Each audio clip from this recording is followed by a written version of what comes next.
fa e ki ko opa au ko moana loloto nga lo ki ai ku nga hia e ku ufi e ku ko ki ko to pe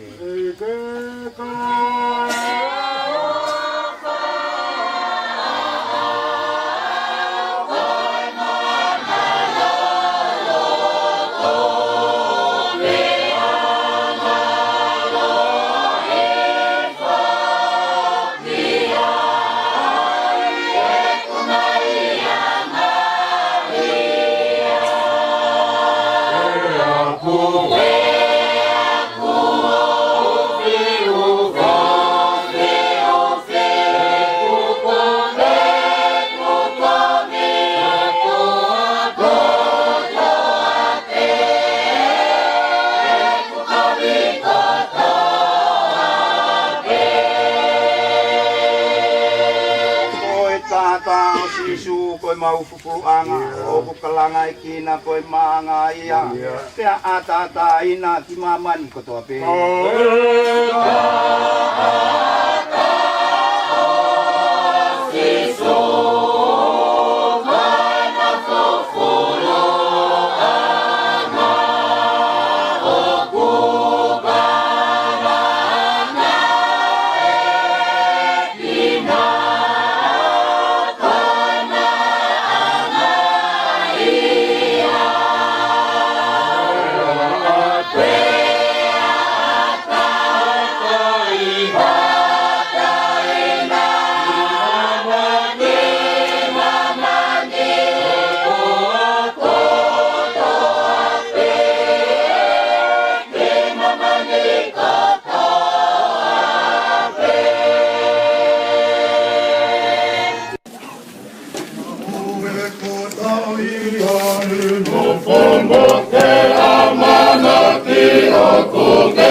salamat lang po guys.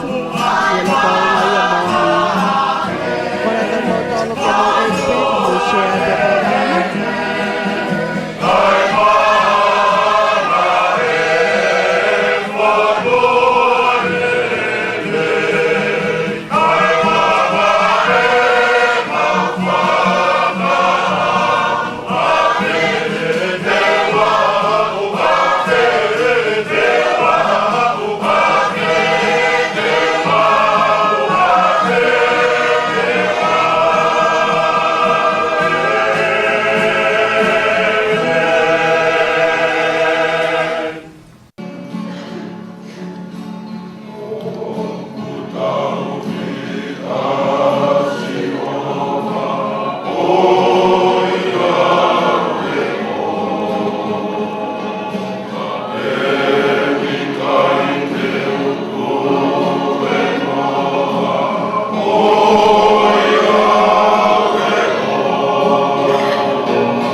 Amen.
Radio Vake Tarifolau. Ai whakawhehoko anga o e tonga I he kolope. This is Radio Vake Tarifolau, where Tongans can connect globally.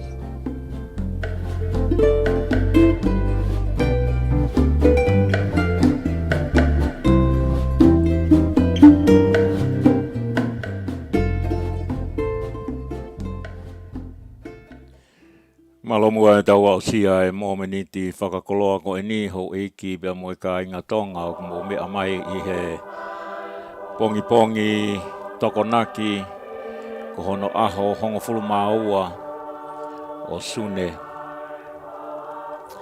O ku tau haka he langi kua tau bea ku tau pata mo fia I he tau kau I he aho whakakoloa ko e ni I he pongi ni. Tau whanongo ki he himi whakamuimui na e toki o atu. I he ngahi himi na e tuku atu. Ko e himi a sias tonga o kupehe.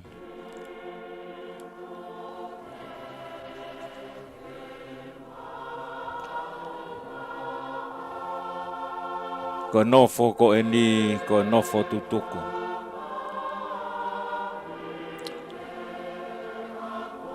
Ko e nofo whakataimi pe. Whakamanatu mai he ngahi himi ko e ni. Kia te ki tau tolu, ke tau manatui. Lolotonga e tau whemo ue kina I he ngau e paanga. Lolotonga e tau whemo ue kina I he aewa. I he ngahi maari e o mamani. Kau whakamanatu mai he ngahi himi ko e ni. Hangi e ko himi ko e ni a siastonga. Ko e nofoni, ko e nofo tutuku pe. Ko e nofoni, ko e nofo whakataimi pe.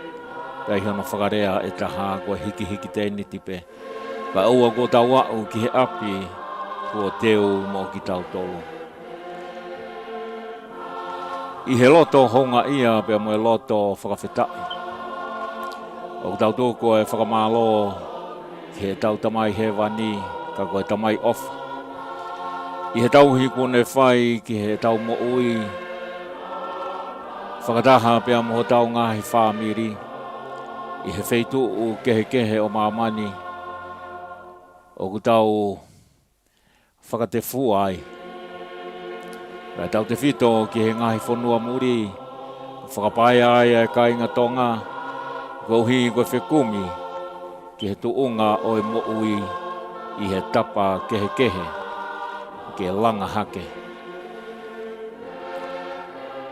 Whakatawangi ki ne whaitapo e kina. Ai ahoni I he ngahi whatongia kehe. O ku tau whakahoko. Pea oua e ngalo aho tau ki whanua. Pea moe moto a tonga. Ko o tua mo tonga. Ko hoku tofia. Nai momoi he ulua ki wha aho tau ki whanua. Ki tamai he wani. Kene malu I pea whaitapo I kina ai kere mo e kakai o tonga ke monu ia I ha wheitu upe o ku whakaauhe ai tonga. Ko e tolu I whinanga ai tonga lotu whamiri mo e tau whatunga mutua.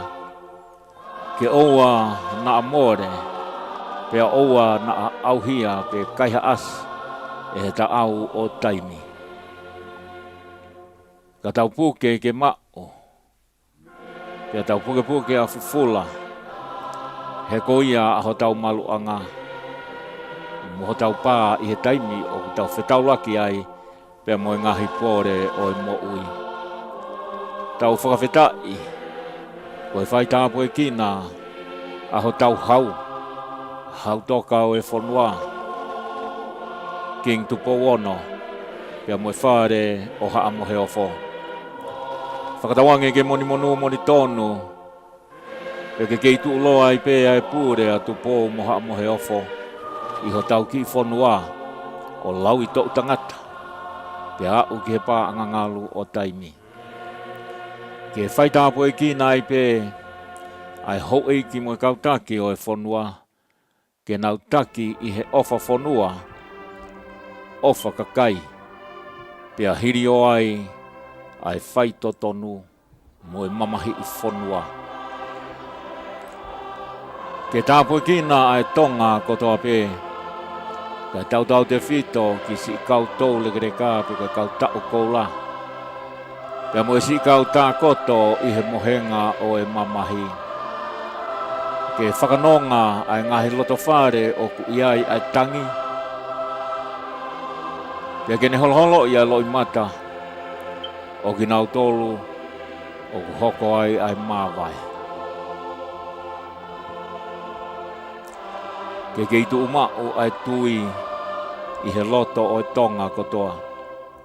Ke tau manatu I mau pē, ko e tau no foni, ko e hiki tēni tipe.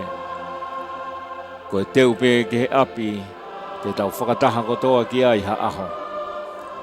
Ko e apia o e fia o ku ikai ke ngata. Ko e apia o ku ikai ke iai ha tangi, pia o ku ikai ke iai ha mamahi I he api ko ia.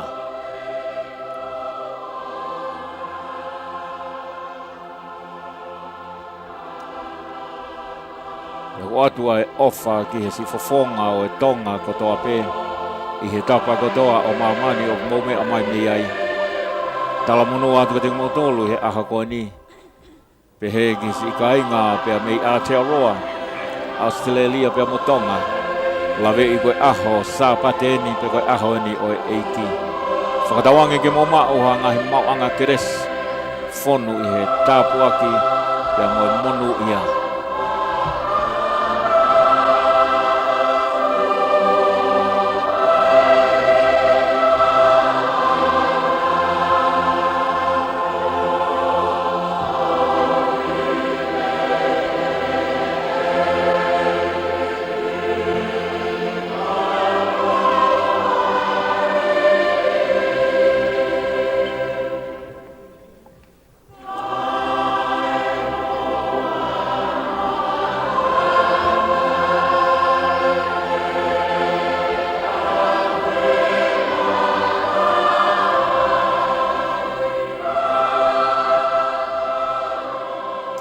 E hoi ka kainga ko e whakahoko whatongi atu ko e ni ai whiunu koula ai tonga. Pea ko au semisi pome e. Pea pehe ki hoku hoa ofaanga. Lindsay tā pautolo pome e. O mai he ni ki whai whatongi atu ma ki mautolu hoi ki mo kainga I he aho tokonaki ko e ni I California. Whakahoko whatongi atu ko ni pea mei saute California. Pea mei he kolo o e kau angelo. Pea koe taimi he taimini I California ni ko e tahataha whaono. Pea koe toe ai miniti e taha wha ki he hongofulu maua ho ata. Tua ea I California ni o ku moko whakaafo ofa e pongi laa lelei lanu mata funga e whanua ko e taimi spring whakieni I California ni. Pea I Amerikani. Pea koe mau unu atu ni ki he sama o ku lolotonga tutuku e ngahi ako he taimini pea hange koe ane whakahoko atu ane awhi e ngahi graduation pe koe whakaosi ako pea mei he ngahi api ako ka koe tau ni koe taha ni ha tau whaingata ai Amerikani tau te whito ki he ngau e ko ia ai COVID taha hiwa. Ka kehe ko whakaawa e ngahi pisinisi, whakaawa e ngahi api ako, whakaawa e ngahi whale lotu. Koe mea mahu I ngā ia koe whakaawa e ngahi whale lotu. Pea o ku toi whoki ho tau kakai ki he tuunga ko ia na iai ki mua ne ongo o ku ia e ngahi state. Pea mo e ngahi wheituu tau te whito ki he wheituu o e kau demokalati o ku nau kei tāpuni ai ngahi mea lahi. Pea ko iai hoi me kainga tukuangi hendi ki a Lindsay ke whakahoko atu a ki motolu o ku I he paenga. Pea mo whakahoko atu ha ki ongo. Ko e ki ongo pe o ko fie o atu. Na aku lere atu ane po. Ko lere wharekoloa o mai e ngahi mea na i whia mao ki he pongi pongini, na i he ngā wea linsi, pea u lere atu ki wharekolama hako taimi waeni. Pea he ku whoki mai, o lere mahi fo i hala o, pea ko ku wau mai ki i hala o tonu ke stopu, o ku wau mai ki i kā ki ai, i he oma taha pe koe ne lele koe ki toi stopu. O mami mei whetau laki.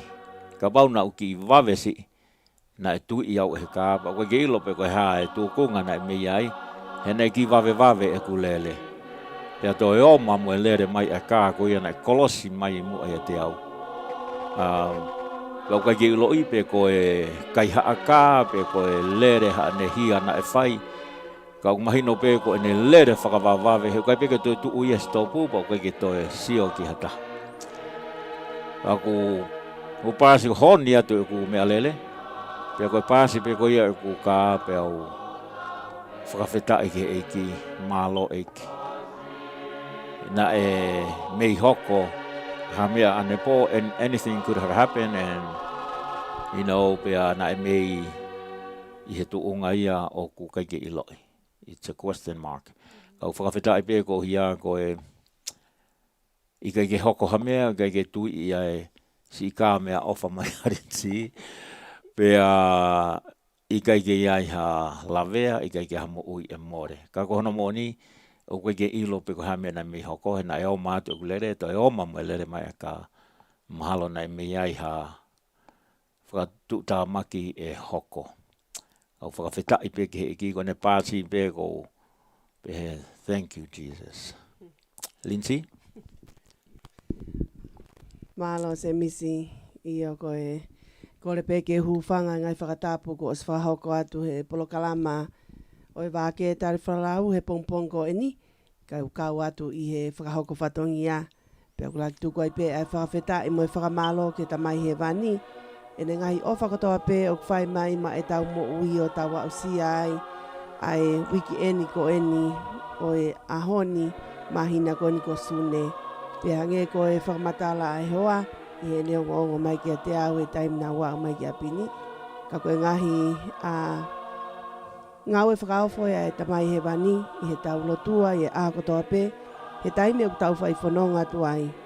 Koe tau lere ki wharekolo au tau, o kui ai pe ma te ia, lau miniti pe, lau sekoni. Ka whawhetai mo whakamalo, ne whakahaofi ai, hoa koni mahalo ke iai pe hano aonga. I he ngai whatongia o kuri whaki a te ia i he wāke tari whalau ka pehe whoki he ngāue i he lotu ngai lakanga ku iai ka pehe whoki he whaamiri pia koe i kai ke tuku ha toe loto sii pia moha tae tui ke ngai ngāue lelei kotoa pe o tau whai i he taimi koe no tau si o matai na tunge more ai mo ui ka kune toi whakahau whia se misi o mai ke pongpong ko ni. Pea kuia i e whawhetai mo e whakamalo ke tamai he wani ene ofa ko ni. Pea pehe whoke e whamalo ka ki mautolu o ki mea hene a hou eiki ta hene ko butonga wau. Tua e toka lasike whamalo ka te koe iho mea mai ki he polokalama e whe unu koula tonga o whalahi at ki a te koe pea mo e whamili ki LA ka pehe whoki ai pure o reti o wāke tari whalau, kau mai kau ngau e reti o wāke tari whalau, tai tai lelei ki motolu ka pehe whoke tare ki talahi. O reti o wāke tari whalau tokta whapalo, kune lotoni o whalahi at ka te koe tokta whapalo. Malo, tokta. I he ngau e lahi o ke fua i he pae ngai wāke tari whalau. O whaat ki hoa o whanga ki a Karis Palu, ka pehe ki e whamiri ki Salt Lake City. O whaat ki ngai whawhonga e kautou rekereka kotoa pe, o kuna whanongo mai i he ngalu ea ki he polokalama e whi unu koulai tonga. He kai ke mou ngalo i he taimi. Ho mou ngahi tou anga, pia mo ngahi ngawe lele i he kuohiri. O kuma wini meria i he ahoni. O whalahi atu ki he mou ngai whawhonga takta. Ka pehe a ki nau tolu he mohenga mamahi. He kai ke ngalo i he ki mau tolu e ngahi lotu. Kai ki nau tolu i he prisone. Kai pehe foki a ki nau tolu o kutuku hausia. Whamalo atu ki haa matapure, ka pehe ke toko taha kotoa pe ui he paenga. I he taimi o mou tuku ai ka mou kau mai mo ki mautolu. Aho koe ni. Pea ko kinau tolu I tonga eiki a Aotearoa ka pehe foki Australia ko a sapate foki eni. Ko rea te ki mo tolu ke kawatai peho mo lotu ai ngai ngau e ku mau whai. I here ti o wā ke tari wholau ki ho tau ka inga tonga. Pea ko ia ku ate whakamalo lahi en ke pure polisi. Ka pehe foki kia esta teila maile ka pehe foki kia kau whawhawhonga e lolo kakalai te au. Kia la tu manu kia hua kau. Tare kita ka pehe foki a kau whawhawhonga. A lele mea fōu ka pehe foka ouna. O I whare tui I Carson, Lucia Louis Thompson, o whaat ka te koe Lucia. Pea pehe foki a ki nau tolu asina te fotu wha malo atu ai kau mai. Ka pehe foki e tangata ko whare aisi. O whalahi at ka te koe whare aisi ka pehe ki o hoa au whanga. Pea mo whamiri malo ai kau mai. Ko ki nau tolu pe ia o ku ase ho nau hingoa. I he polokalama e ahoni. Ko ilo koe ahasa pate foki ne ngai whanua ke he. Kai pehe foki Amerikani o ku lahi a ngahi birthday o ku whai I LA. Kai pehe foki ki Ontario. Pea mo ngai wheitu ke he koi aho momo ua eni o ka inga tonga. Pea pehe foki ngai wha osiako o ku nauhanga whakawhiawhia ia I he aho koni. Ka kou whakamalo mo loto hounga ia. Pea pehe foki tō lahi mo ngahi leti o ke he. Kia ki mou tolu o ku mou kei ahia pe ai polokalama ai leti o wāke tari whulau. Ai whi unu koula I tonga. Ko ia ku kore atka ki mou tolu ke mou eiki pe mua ka mou share te tau polokalama he aho ni. Pe whakamalo atu ka ki nau tolu o ku nau whakapaanga e reti o wāke tari whulau o ku nau sponsor. Ka nei taunga ki mou tolu ke wahe manawa mai. Totonga ke ngahi pila ai reti o wāke tari whulau ke lawa ke mau whakahoko whatongia atu he aho ko ni. O whaat ke ki mou tolu. Ono katoa ka pehe foke taha kau whawhonga e lolo kakarate au pia me I Portland ko I hoa e whaiwhe kau ko linta malua pia mo e lolo huni o whanua malu. Whamalo at linta ngahi ofa kotoa pe pia mo e ngahi tuuaki o kuke whai wahe manawa mai ai ki he lolo kakarate au. O whalahi at ki ho whawhonga ka pehe ai ngau e kumo whai ko hoa o whanga ka pehe ka whaiwhe kau whinau mea fo o malo au pito. Koe ahoni foki o kulahi ai ngahi birthday te mawhakahoko atu he ahoni. Ka pehe foki ka ki nau tolo o kunau whakaosiako. E tok whahoko atu he se mispome ka tuange taimi ki a te ia. E ke whahoko atu mapolo kalamai ahoni.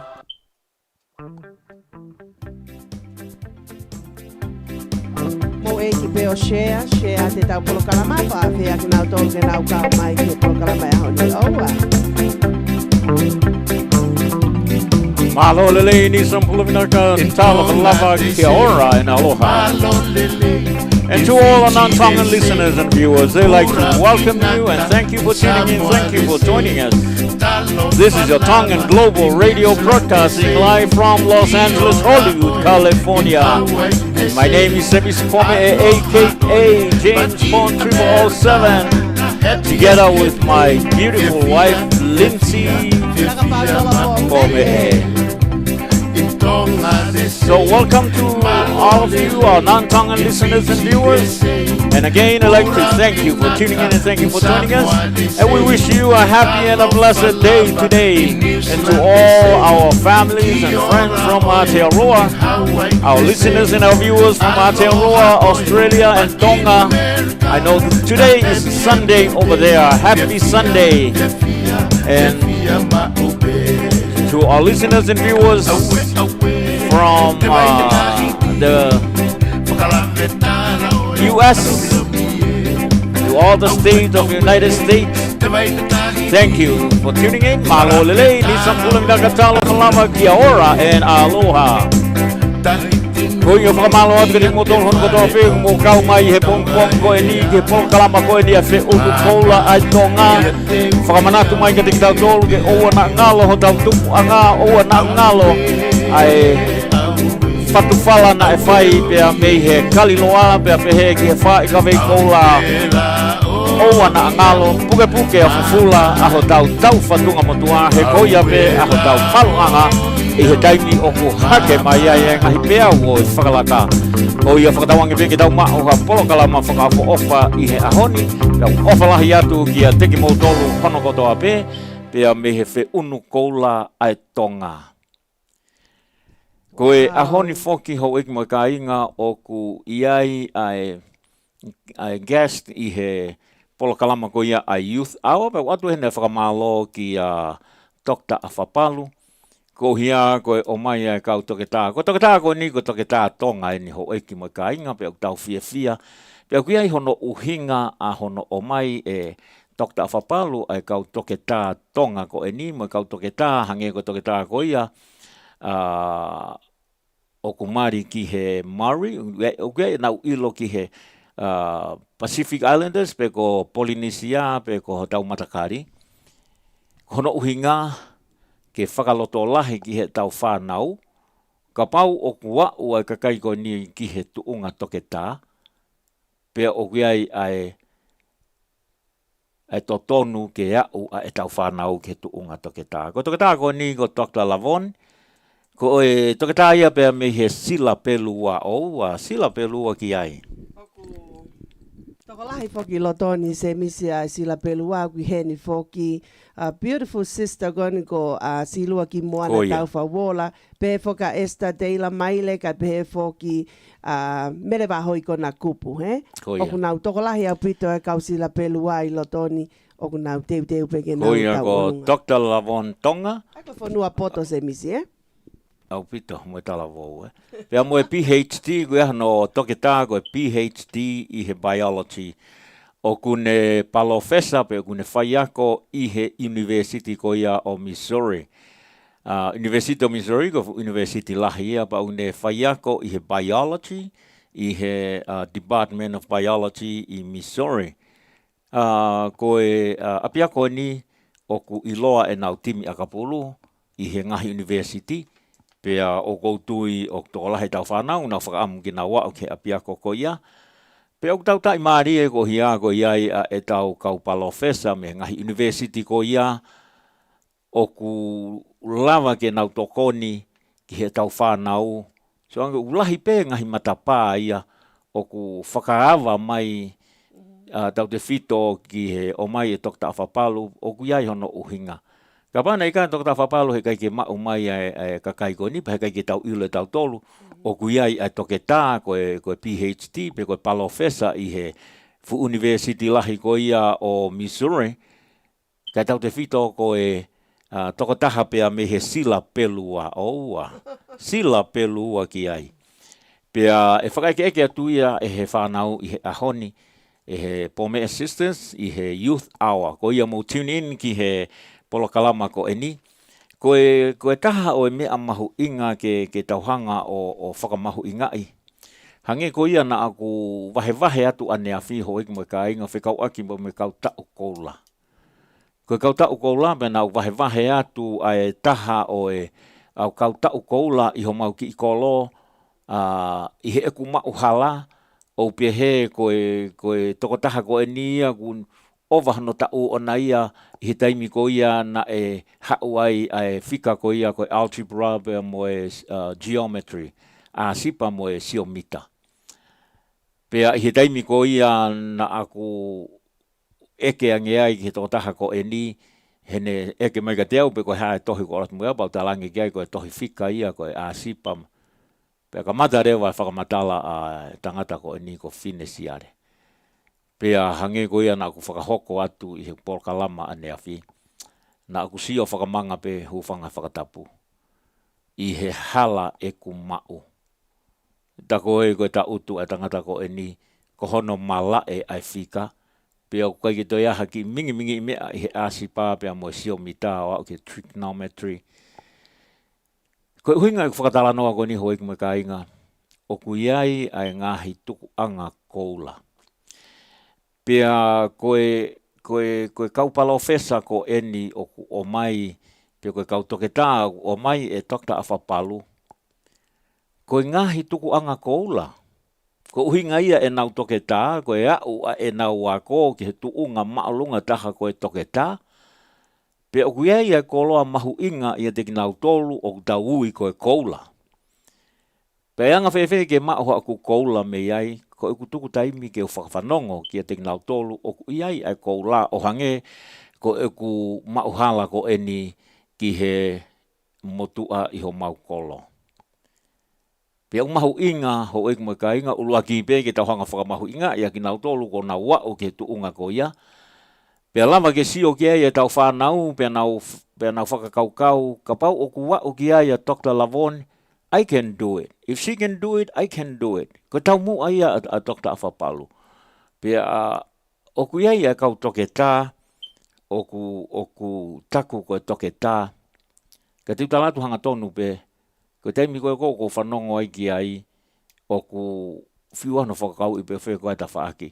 Ka pau koe malai utala mai toke tā ai pe tala noa mai ai. Whiua no whakakau i pe koe hā koa o hinga ke hā ene tala noa whekau aki mo malai koe ia. Koe kau toke tā koe ni o mai e toke ta Afapalu, o ku lava ke tau hanga whakamo oni i pau, kei ngata pe, koe nau palo fesa pe koe nau whaiako i ha university, o whakamooni i koe toke tā, o ku wau ke tuunga, he kai ke haia noa ia he university ha taha, o ku ikai ke mooni a toke tā. Ka koe poini o ku whinga ke o atu, ke tau mahu inga ia, i he ngahi mata pā, o ku whakaawa mai, koe kau toke tā ni mahalo o ku i he uofulu mā nima, pe uofulu mā ono, ko whakaeke he whanau. Koe taha o kau toke tāna e whakaeke he whanau, koe minista mo ui ko ia atonga. Koe teimi koe na whakaeke ai he whanau a Amelia Afuhaamango, Dr. Amelia Afuhaamango, koe minista i atonga. He teimi koe na whakamatala ai, o ku lava ke te hanga tala, she knows what she's talking about. And she's talking about what she knows. O kune tala noa ki he mea, o kune ilo ki ai, o kune ilo ki he mea, o tala noa ki ai. O lava pe ki ta hanga whakamo o nii. Ta e toi vei ua koe toke tā mo oni ia. Pea mui kau toke tā hange ko ni koe ko Dr. Afapalu. Koe teimi u tala noa ia Dr. Afapalu ki he mala e ko ia o ku tala noa ki ai i he saia nisi. Pea o ku mahino koe toke tā mo oni. I hanga o ne whakamatala. Pea kai ngatai, mui kau toke tā o ku nau o mai o nau tala noa ki he anga o e nau whengawe aki pea mo Dr. Afapalu. O ku mahino mai koe toke tā mo oni a Dr. Afapalu. Koe tangata o ku iai a ene connections mo kau toke tā hange koe ne whakatala noa ko ia a neafi i he polakalama ko eni a aku. Koe kulupu ko ia o ku kau ki ai ki he kulupu research mahalo. O ki ai a toko milionai. Worldwide. I mamani kātoa. Pea koe kau toke tā, mo kau saia nisi o kunau whengawe aki mo Dr. Afapalu, o osi kotoa mamani. Pea mahino mai rewa o ku iai ai toko taha, o very humble enough ke hau o tuku taimi kai ngatape i ne kau mai koe tare kita o e le dio wake tari folau. Kau kunehanga whakaawa mai ngahi matapā, ke lava ke look up ke tau whanau, ke hoko koe tāsi pinga, ke nau sio ke te nau tolu, he ko whakaamuia a tau tolu he ahoni. Ko tōla he te tau tolu ko pāsi ia, i he tuunga ko ia na totonu ke tau whakaaongai, tau o tau tolo tori kuawa, ka kai ke whakaaongai taimi ke tau wako, ke mau ai tuunga ko ia o ku iai ai kau tangata mo kau whiwhine ko ia he ahoni. Ka koe ia whakamaloma kehe ko hia ko e kau toke tā ko ni o mai behange ko ia na ku whakahoko atu, koe ngahi tuku anga koulaini. O kuia ia ngahi mata i koula, i he mala e kehe o ku nau iai. Hange koe ni koe toke tā pia mei Hawaii, toke tā Pikaeli. Havili. Pakieri Havili. Sorry. Pia pehe kia Dr. Langi. King Langi. Ke teimi utala noa ai a Dr. Langi ki he mea toko ni mo uilelei. O kumahi no mai he ne tala noa o e ngahi ere me niti mo e ngahi konga kehe whaka toke tā o tala noa ki he ngahi konga hatau sino o aonga ki ai mea kai koe mo mea kai koe. Pea kumahi no mai o kunau ilo e mea unau tala noa ki ai, pa unau tala noa ki he mea unau ilo ki ai. Pe hange koe toke tā koe ni pakieri o ku iai ai mea lahi utau wako i he taimi o vahe mai ai he mo uilelei. Pea unde toi vahe mai i he anga ngā ue ho tau ata mai o ku wifo e whanongo ki ai. Pena toi vai foku se misi ki he lolo sila pelua. Koia. Aia koe lolo ia e toke tā. Koia, pena ia e vahe mai e sta, e ne vahe ne polokalama, ai Lolo. koe hea koe hono whakalea. Koe teimi koe kou alaha e kakala, o hange pe ia koe ha therapy, o kune hanga whakanonga atamai, tokoni ki he atamai, i he taimi oku puputu ai atamai, oku lava he e ngahi kakala ko e ni, o whakanonga pe whakawhia maarie i ai atamai. Oku ifo e whanongo ki he tala noa e kakai oku nau ilo e malai oku nau iai. Taimi ko oku vahe ai i he ngahi leti o, ai kau whai ako. I longa pē tala noa e kau whai ako, hange koe kau toke tā. Koia. Ane fiafi he kulele koe i he hala pe au whanongo mai ki he reo Dr. Afapalu. Koe ki te whiu ki ta ia i he whanongo, i he taimi koe nau lea i ai mahino pea oku ifo, koe hahono, whakalata e te whanongo mai koe hange pe koe taimi koe vahe ai a pakieli koe ni i he leti o sofa. E ai pe taimi e kau mai ai toke tā koe ni ki he mapolo kalama. Koe ngā whako e taimi kehe koe ni a ela e pia mo Hawaii, o ku lotonga ngā ue ia i he taimi ko ma whakahoko polo kalamai. Ka aku whakalata, pea kou seo koe ki he whafafonga lolo ka kalate au ki a Esther Taylor Maile. Koe ne taimi kou tala noa Esther mai ongo toke tā koe ni hui. Kuos toke tā pea Esther ia. I he whanau pēa ngai office pea Esther i tonga pea koe koristu tu koe koristu tonga hai. Ka koe uhi ngā e te ifo koe te sio ke kakai o kunau whakahoko mai.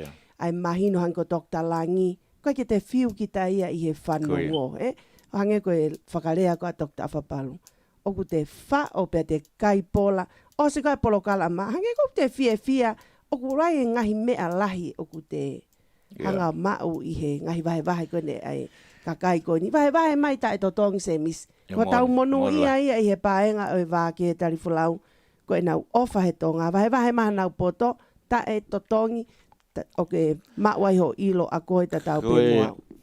Toko lahe kau toke tā, o koe ki nau mai na tō tala noa ia, Mani tō. O ku nau hanga na tō ula ki kapau koe ni, koe hae fo i tō piki pe koe kawe inga o ko loto ki tala noa ai.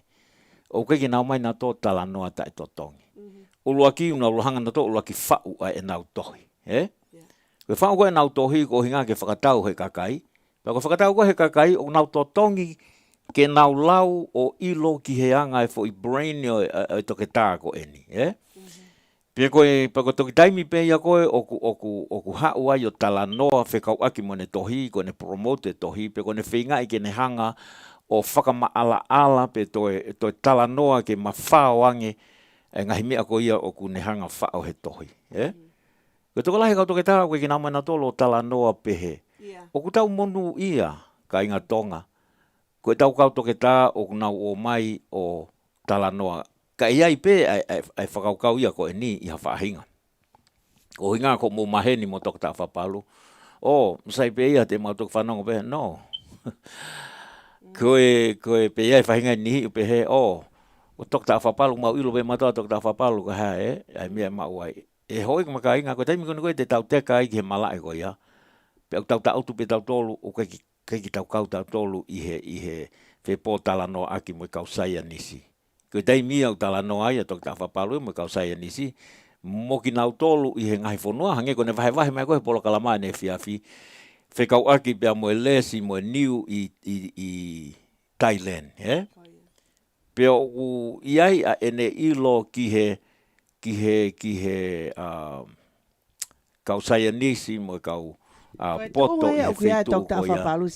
Tu unga ia ke ia i he kau a whapalu he kau minista i tonga. He koe ene ilo ia ene connection. Tohi kia ene uhu o whakamalo. Whakamalo atu toko ua o kau mahi polo kalama pe oku very interesting ia pito i he i ho vahe mai o whekau aki he nai matala noa foki i he kamata i he wholau atu hakau minista, pe kau tare kita, pe kau whakafofonga, ki muri, ki ha whakataha. Pe kei ki toi whanongo tau tolu hanau whoki mai. Ka komari ia he wahe mai a Dr. Whapalu ane po, ai whaunga o kutotonu ke nau ngawe aki, o nau ngawe aki i mala e sai nisi he taimi una whae whekumi.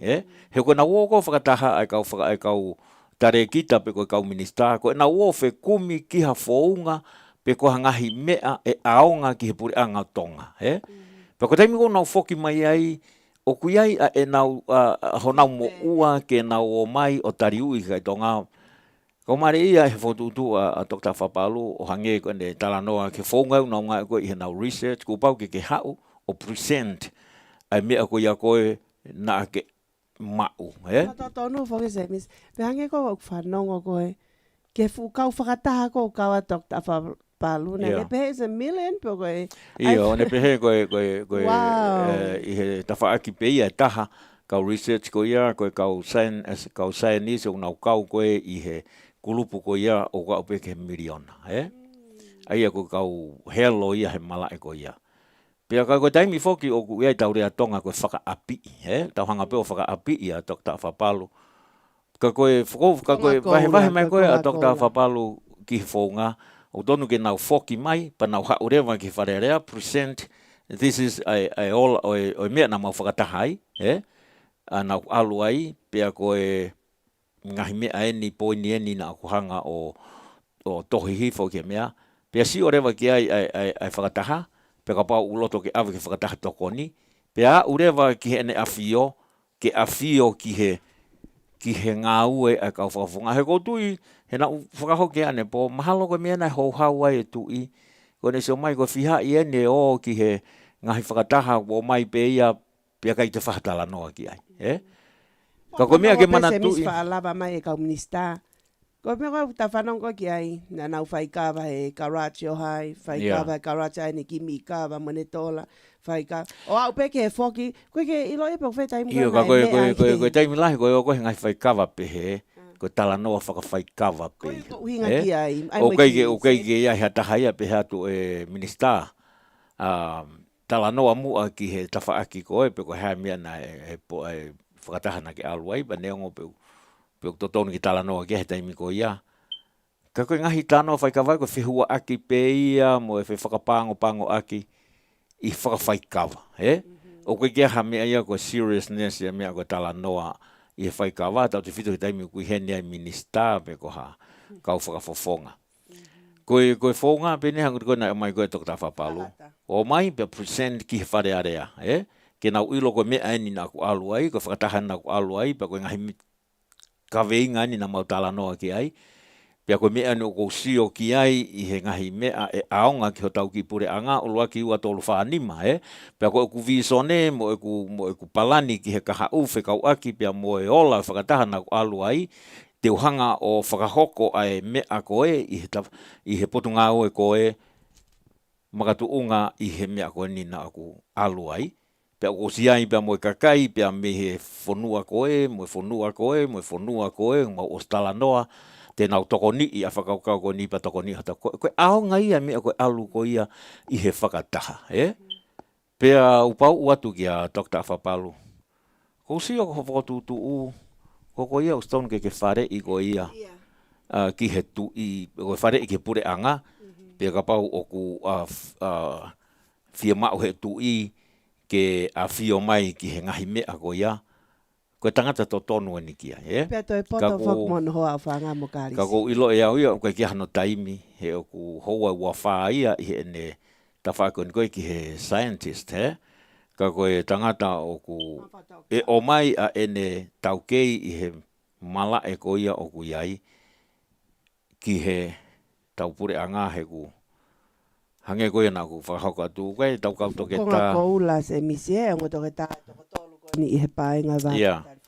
O hange koe na ku whakatala no atu ane nai, o koe kia toke tā ia te utarata ka mautolu e hau o tala noa ta e totongi. Tene hanga ia ula ki whau ene tohi ka pau tau whainga ke tau ilo, ki he mea i hono fo i atamai hu whanga he whakatapu. He kei ken hanga ia o mai noa ia. Ka pau koe ne hau ki ha tiwi, whekau aki maha mo ki fo i ka veinga. E hau pia o mai a ene point of view, whekau aki mo ia mga tuunga hene. Kei ke hau ia o hua i mai a hono poto.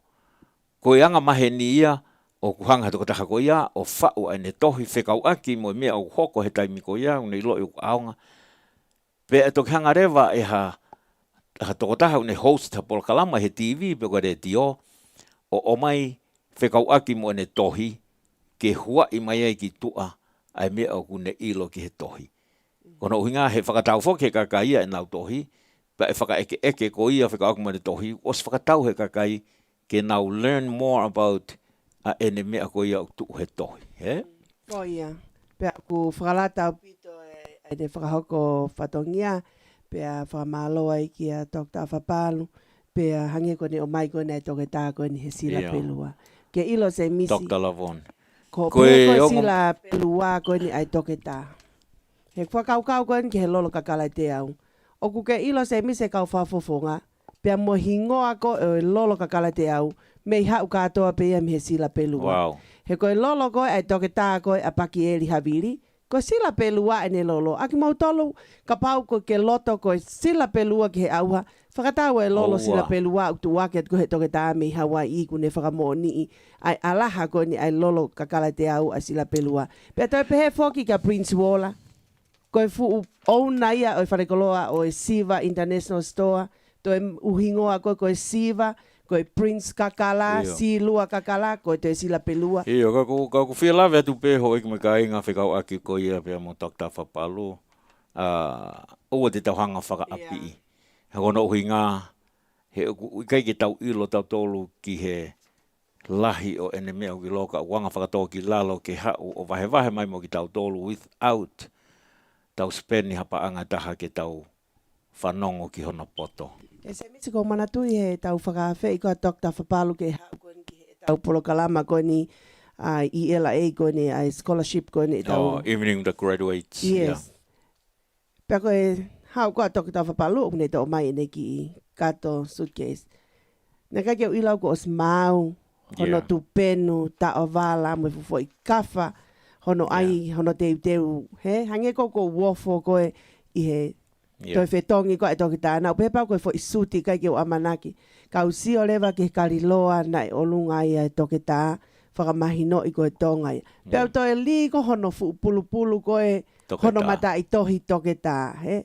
Pe hange koe lau, toki tāla ai hang koe lau a se misi, e whai ke ai anga maulalo ko a Dr. Whapalu. Ako mare ia ne rea he pōko ia ne pehe mai pe kainga tonga, kore whamore atu. Nā mō pehe ko fie hā i he tui ho pulu whakatoke tā. Ka koe uhinga peo ko tui ai, ko hinga ke sio ai whanau ako, pea mau whaitā, pea nau sio mai ka pau oku wau ki toke tā koe, I wanna wear that pulu, eh? I wanna wear that gown. Pea ko uhinga pe ia ene tui ko ia ai pulu whakatoke tā, ko hinga ke sio ke ai whanau pa nau pehe. I wanna be like him one day. Eh? Pea ko uhinga ia koe ne o mai kau toke tā, hange ko Dr. Lavoni. Ko e matua Dr. Lavoni ko tasi ke o wakai ange. Ko saia pea mo Marie Paongo. Ko saia pea mo Marie Paongo mi hate iho, he? Mi hate iho, me sila pelua. Ko matua ia ko tui pia mahalo tola he te mutolo me sila pelua, mo hanga o iloi. Ai o matua ko ni ko saia mo Marie Paongo. Pea mahalo o si mauhoa a Dr. Lavoni o whaostonga. Ko hono matai tohi ko PhD i he biology. Pea o ku palofesa ia i he biology i he university lahi ko ia o Missouri. Pea o ku whaiako i he biology i he Department of Biology. Wow. Pea o ku whakamo ni ai, she is a real doctor. Koe o whahoko mai e sta, koe tāpu aki ai fungani ma ai kainga tonga ai tau ngā ue whakataha mo i kau toke tā tonga o kunau tuu mai o toko nii. O toko ni ki he kainga, it's a blessing peko monu ia ki taua. Mori lahi o pito e sta. Pea, ko taimi whakeni o whakaasi ako, pea ko taimi eni o e osi koe ngai whakaasi ako, pea koe ai whahinga ni he tau whanau ako, na wo mai pe whakaukau ko hinga ko tau te fitu ke whakasia koe mi high school I Amerikani. Ai e whukatoanga, pia ospe ko ia, pia nau relax ose ako, he? Ka o koe koe osia ai ako, ko to kamataanga ia o ia ako. Pia koe uhinga ia o whakahoko atu e ngahi polokalama ko e ni, hange ko Dr. Lavoni I he ahoni. Ke whanongo mai kia tau whanau, pia kore ati mo whakawhi ia to invite all our young ones, especially those who are graduate this year, ke nau kau mai I he polokalama ko e ni, ke lava ke te whakalotolahi ke ting nau tolu, I he whaipotala no aki pia mo Dr. Lavoni. E whakaike eke atu ia he Pome Sisters, I he youth hour, I he taimi taha I he ahoni. Mea mai e hou eki, taini ko putonga wau tu he tokalasi ke ngune pehe mai o kumo oni au pito, he? Pea koe hoa o e whaiwhekau I Portland, e kune kau mai ki he lolo kakala te au, ai a koe lolo huni o whanua malu, ko Linda Malua, o kune pehe mai ko hono kau ngā api, a te iho a Esther, kuna u whakamo oni. Pa I he taimi ni se misi, toko lahi take ai pēsi I lua ki moana tauwha. Ai kau haa te iho e nau taritari mai, ke nau kau pēa moe toke tāko e. Pea me he sila pelua. Sila pelua, pa koe ni o whakahoko pēsi I lua. Teke, kore ki he sila pelua ke nau teke. Ai viwa he ahoni, eh? Koia, ko Dr. Lavoni, ko neongo mātu a, ko Saia, pea mo Marie Paongo. Pea me hateiho, ko hono mataitohi, ko PhD, pea ko toke tā I he biology, pea o ko whaiako ia palofesa I he University of Missouri. Wow. I he Department of Biology. Whakamaloa I heni ki a Dr. Afapalu, I he o mai e kau toke tā ko ia ke nau o mai o polokalama o taumua ke sio ke tau whanau pia whakaukau aha toke taha I wanna be like her. I wanna be a professor, I wanna be a professor I he biology e koe tau whanau mahalo nau malohi I he biology. Ko ia whakawhi ki mo tolu pia o ku ia whakalotolahi atu he tau whanau ako tune in. Join us at 1 o'clock, Youth Hour program. We have a special guest today who is Dr. Lavoni Tonga with a PhD at biology, and she is a professor at the University of Missouri, teaching biology in the Department of Biology in Missouri. It's about half an hour back when kau malewa he whakahoko whatongia. Ko ia, ko tau taimi he taimini ko tahawa o ano, ka tuku mua ke o atua e si ngahi birthday I he ahoni. Ka ki mua ia o atua e sila pelua ma ki mua tolu, pia mi he sila pelua. Tako e neipa pe ia o Linda Malua se nise. E sila pelua. Mate mai o telefonu.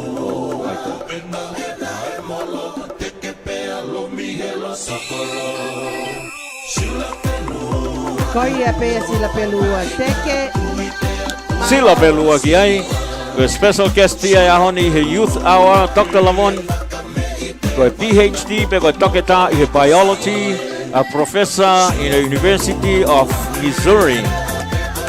Ka ge ilo hataha ko toke ta ha inde whakawa mai matapa ke tau whanau ako ke nau hu atu ke University of Missouri.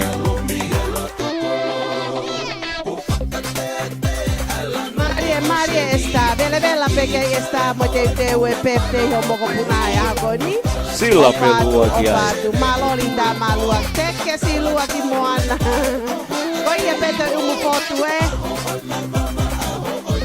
Mele ba hoi kona kupu sila pelua ki ai ka pea malabina para hora. Oua.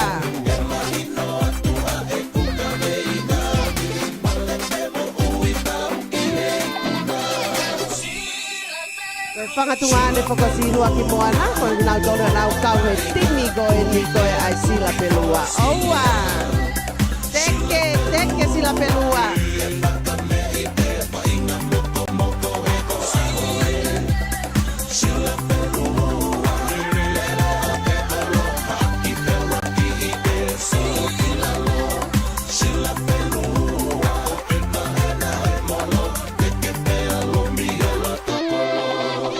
Ko tala mai esta tela mai ne ko ia linda ko hota neighbor.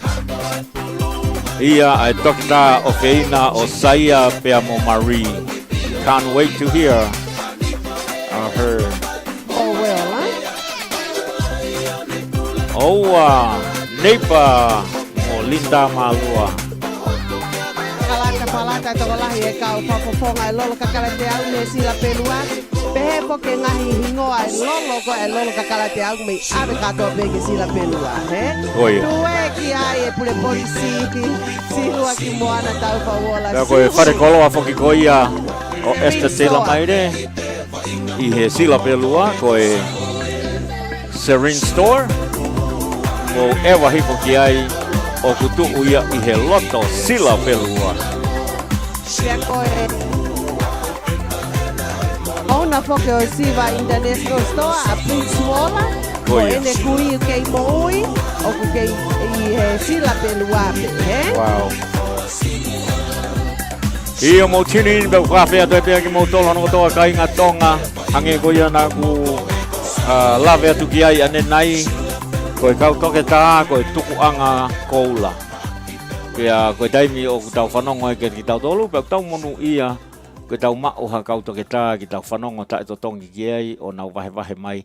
Pea koe uhinga pe ia, o mai koe ne tokta awhapalu a tokta lavoni, kono uhinga ke whanongo ki ai tau whanau, Pea ika ingata ai, lava ke whakakaukau ai tau whanau, ai na kai ki na whakakau ke te hoka te ako ke nau pehe.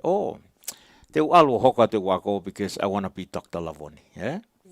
Pea koe tau mua ia. Pea kai ki taimi ta tau pehe ho i me ka inga koe tau whanau ki au, tau toi ako ai ngahi mea. He koe ngahi tuku anga koula ni. O hange pehe koe tau kau tau koula. Ko iai I he taimi ni, te o atu ai ki birthday ko ani. Koe ulua ki birthday ki he ahoni, o ku ai birthday ki he ahoni, ulua ki koe birthday o... Mokapuna o Esta Teila. Mokapuna Esta Teila maile, koe pea me he sila pelua. Pea koe birthday e taha, ko manusiu Sela Moturiki, o kei taritari ki hono la ita, ko... Mokapuna koe ni o Esta Teila maire, ku osi au taki mai hono la ita, pea koe na ia o ku asia tu. Aia koe whae foki pe koe ofe fine lahi ene o Esta Teila maile pea mo hikfo maile, a sa lote maile nai hoko ia koe misi tonga USA e wafe mahi wapea koe ene taha ene koe toko tolu a kene ne ki whanau, ka koe tau sio ke whine mui koe ni o kuhange peu te kei ke mauhoa e ne whakaofo ofa. Pa koe tau taha he ahoni a e ne ki I tahine koe ni a ia ku whahingoa pe ia ki hono mehe ki tanga na isi I toki hiki atu I he tau kosi ki a Keleni Lita Tai Ese. Motoro mo manatu I a Keleni Lita Tai Ese, na e au tonu pe a hopoi vou o ne hiva I kia e hiva koni koe koe kansa, koe eswhi lau lau. Ia Keleni Maile. Keleni Maile. Kai kehe koe birthday eni o... Keleni Lita Tai Ese. Keleni Lita Tai Ese. Ne tangata eiki koe haa moa mauhoa a sa lote maile ki haa moa koe ni, koe na ki ofefine koe toko tolu ene na ki whanau. Ka hoko tonu pehe ahoni. Ahono PFTI pe a kuhange ko launa, o stapua ki I pehe nau up for all, ka koe ni koe fuafua taimene whai ha katoanga I he up for all koe ni o Esta Teila maile, ka pehe whakahik for all maile, mi he sila pelua. O whalahi atu, Esta, kai pehe whoki a popoak tala monu atu ki a Keleni Lita Tai Ese, happy birthday, o whaketau pekina ko he tamai he wani, I he hoko si aho he ahoni. O whatia salo te maile Tai Ese, ka pehe whoki noho au whanga, malo sole. Ia opa kora tueni ki a Seini Moturiki, ki taritari atu he laita ko ia o manusiu. Opa hikai te mau tātu pe a whasi birthday I he ahoni. Seini mai pe ki a Marie lo se po me. Ka kehe ko e birthday eni o Keleni Maile. Koia ko, tai ese. Tai ese.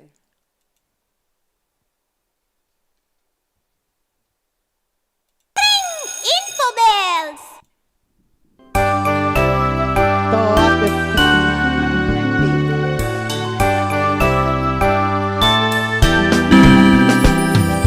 Happy birthday to you. Happy birthday to you. Happy birthday to dear one. Happy birthday to you. From good friends and true. From old friends and new. May good luck go Happy with birthday, you. Keleni, Junior, And happiness to Tai ese. Koia ko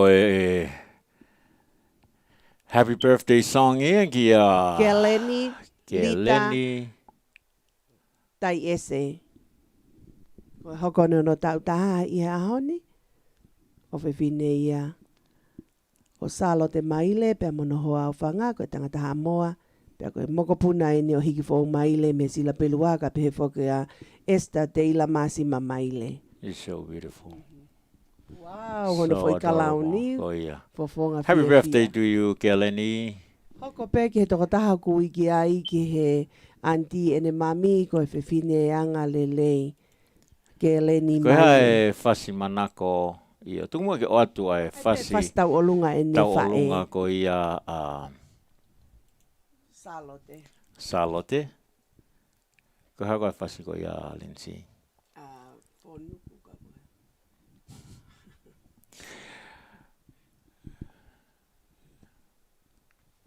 This is the least I can see the name.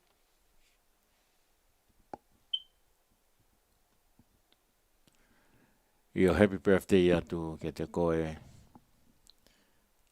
Ke mau ki he.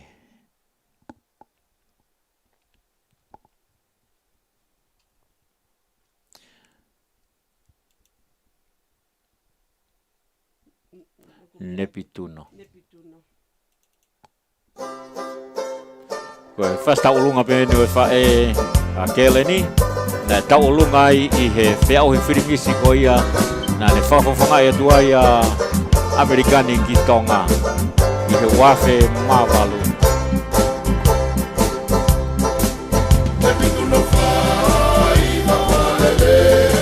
Ua! Yo hobiai.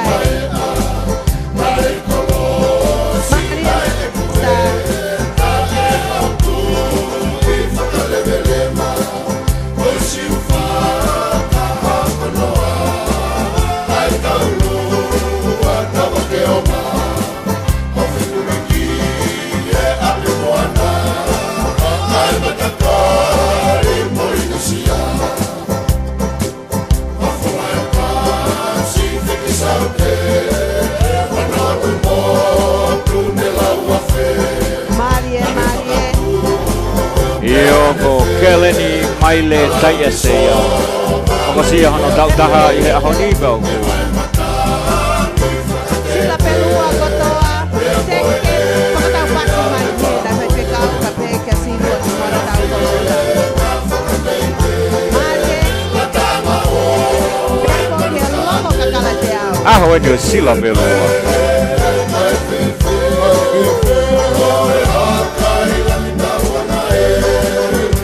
Marie. Koi e peke e tapu ka pasi ai. Koe mai moa e ni la a kua tuunga whanua. Koe Charlotte tu tolu. Koe Nepituno. Hoko pe koi vahe tahi ne ki e mame. Peku koko e koko konga e. Koko asa koa. Mari. Koi e pe e sa. Mamata mama manto toa pe. E si koko nga o kereni.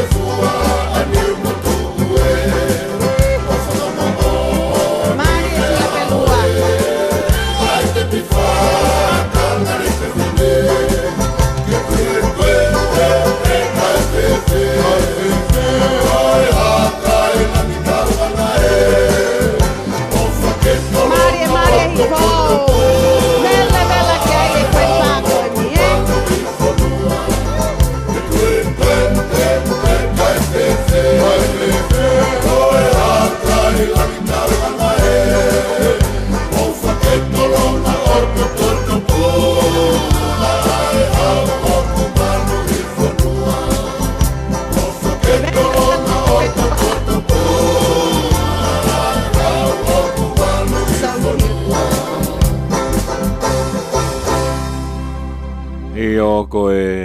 nepi tuno ia, ko e fast taulunga ia, na e taulunga ia e whae a keleni, i he wafe maono, i he ne kau atu ko ia, wafe mahiwa, sorry.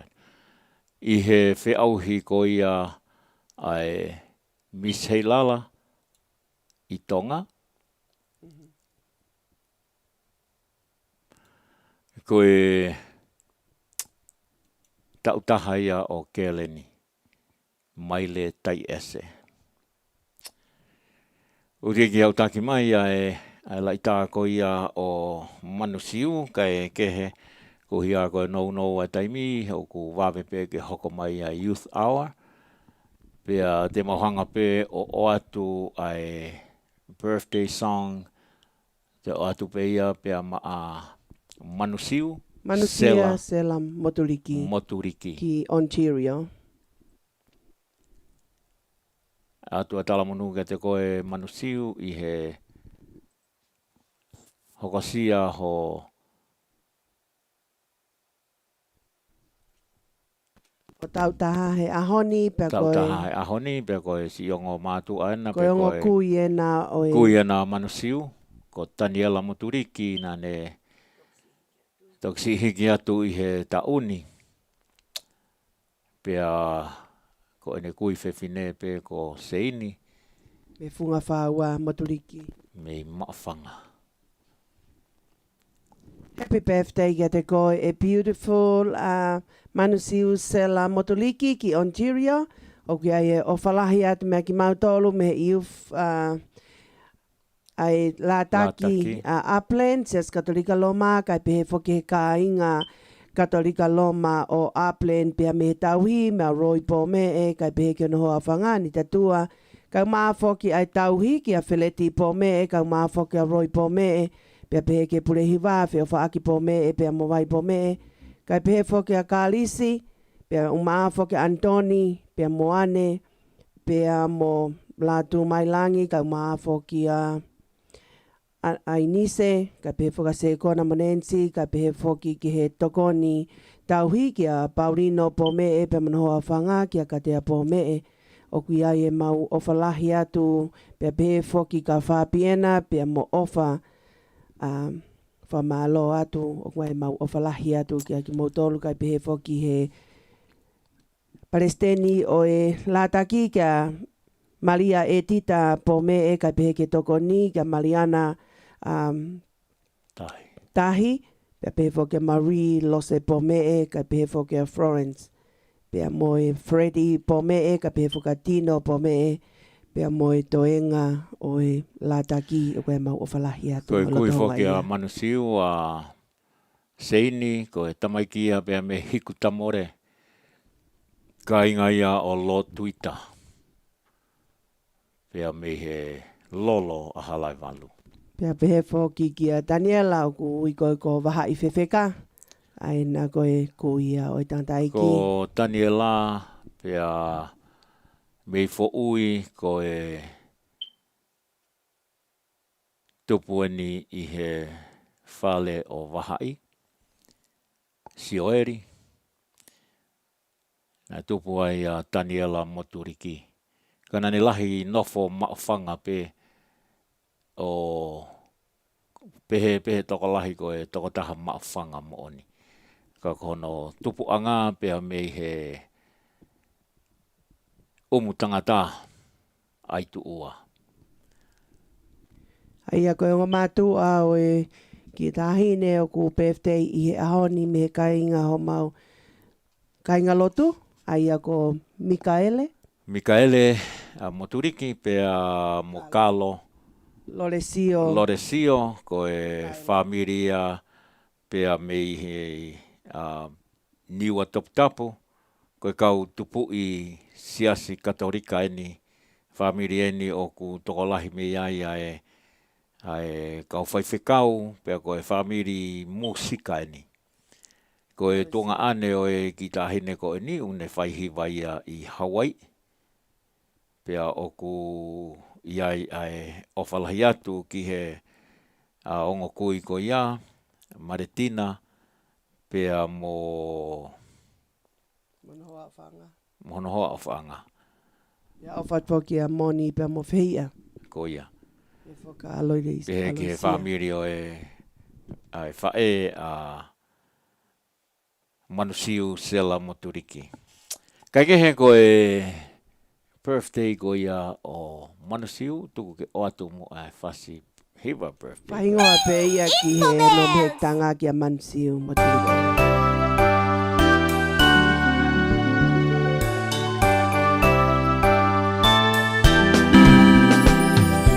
Happy birthday to you.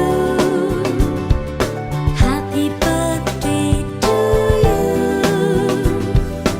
Happy birthday to dear one. O whātu pia maloisia suriafu, ka te pasona suriafu pia moe whanau ki a te koe. Manusiu sela moturiki ki ho birthday ki he ahoni mi Ontario. O whātu ka te koe. Old friends and new. May good luck go with you.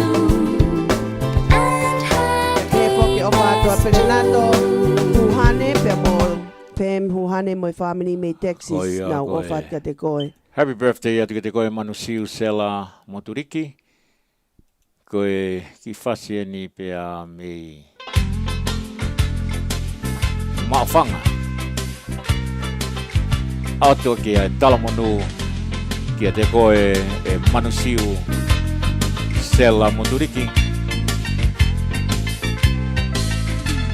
Tulokisi I kolu se keiviringia I e whangatapu Kahala tu atu mesi o whamei mana ae hau Sia a te wolo hala he koni kua mana tau Hei sia fine e maui ha matangi ka tau wholau Tulokisi I kolu se keiviringia I e whangatapu Kahala tu atu mesi o whamei mana ae hau Sia a te wolo hala he koni kua mana tau Leisi e fine e maui na matani ka tau wholau E si e o tuna ulo whatakau hono a kau kakala Matala oe iri sa moe tangia ko whanga umata O si tomo kakala nei fo mo maui atalanga He tua ki whalerei he wholau e tua takawaha Taulanga ko pula tukolanga pea o pea hou hou Maama ka moha wholau fo he uri pe kai vai tonu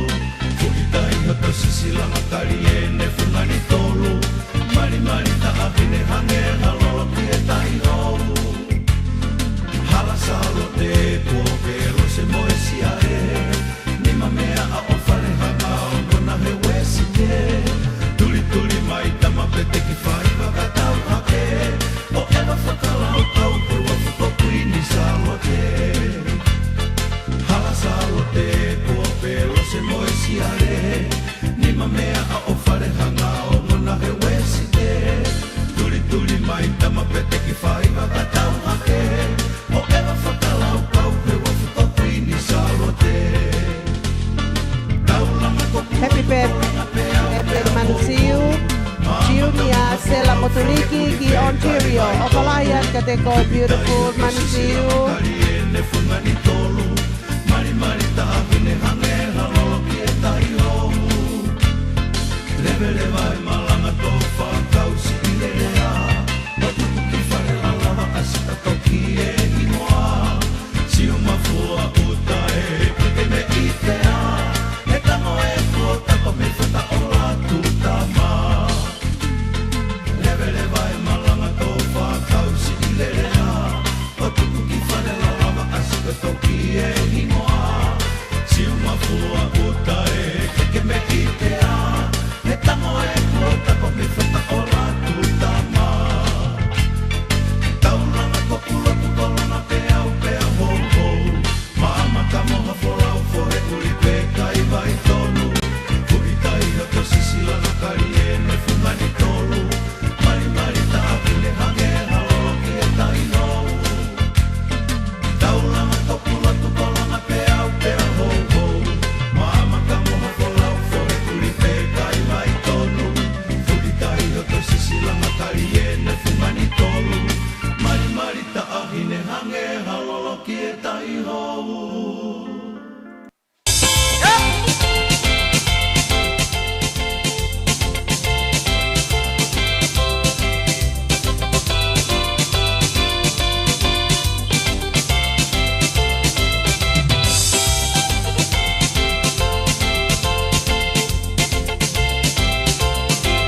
Pia happy birthday te koe manu siu sela moturiki. Pasiena pia mei he funga hihi fo umutangata.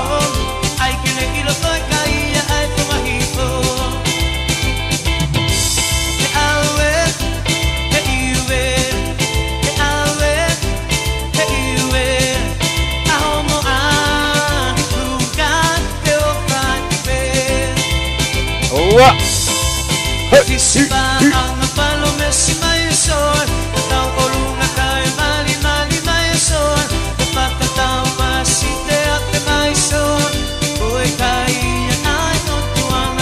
Vela kiai. Oa. Kamai ki me punga pawa ka te poki ki. Hala hiko. Oa.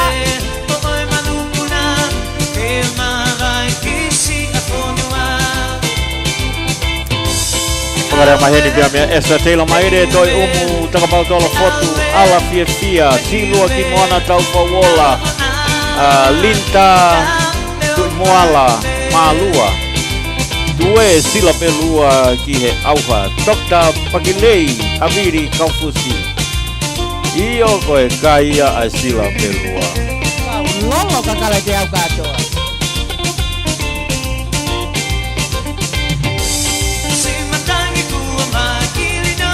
Pakamalo tini kia alele mea po Malo Leslie there.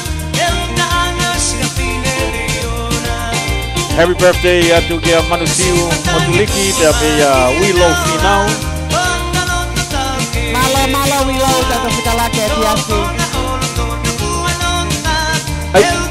tiasi. hey.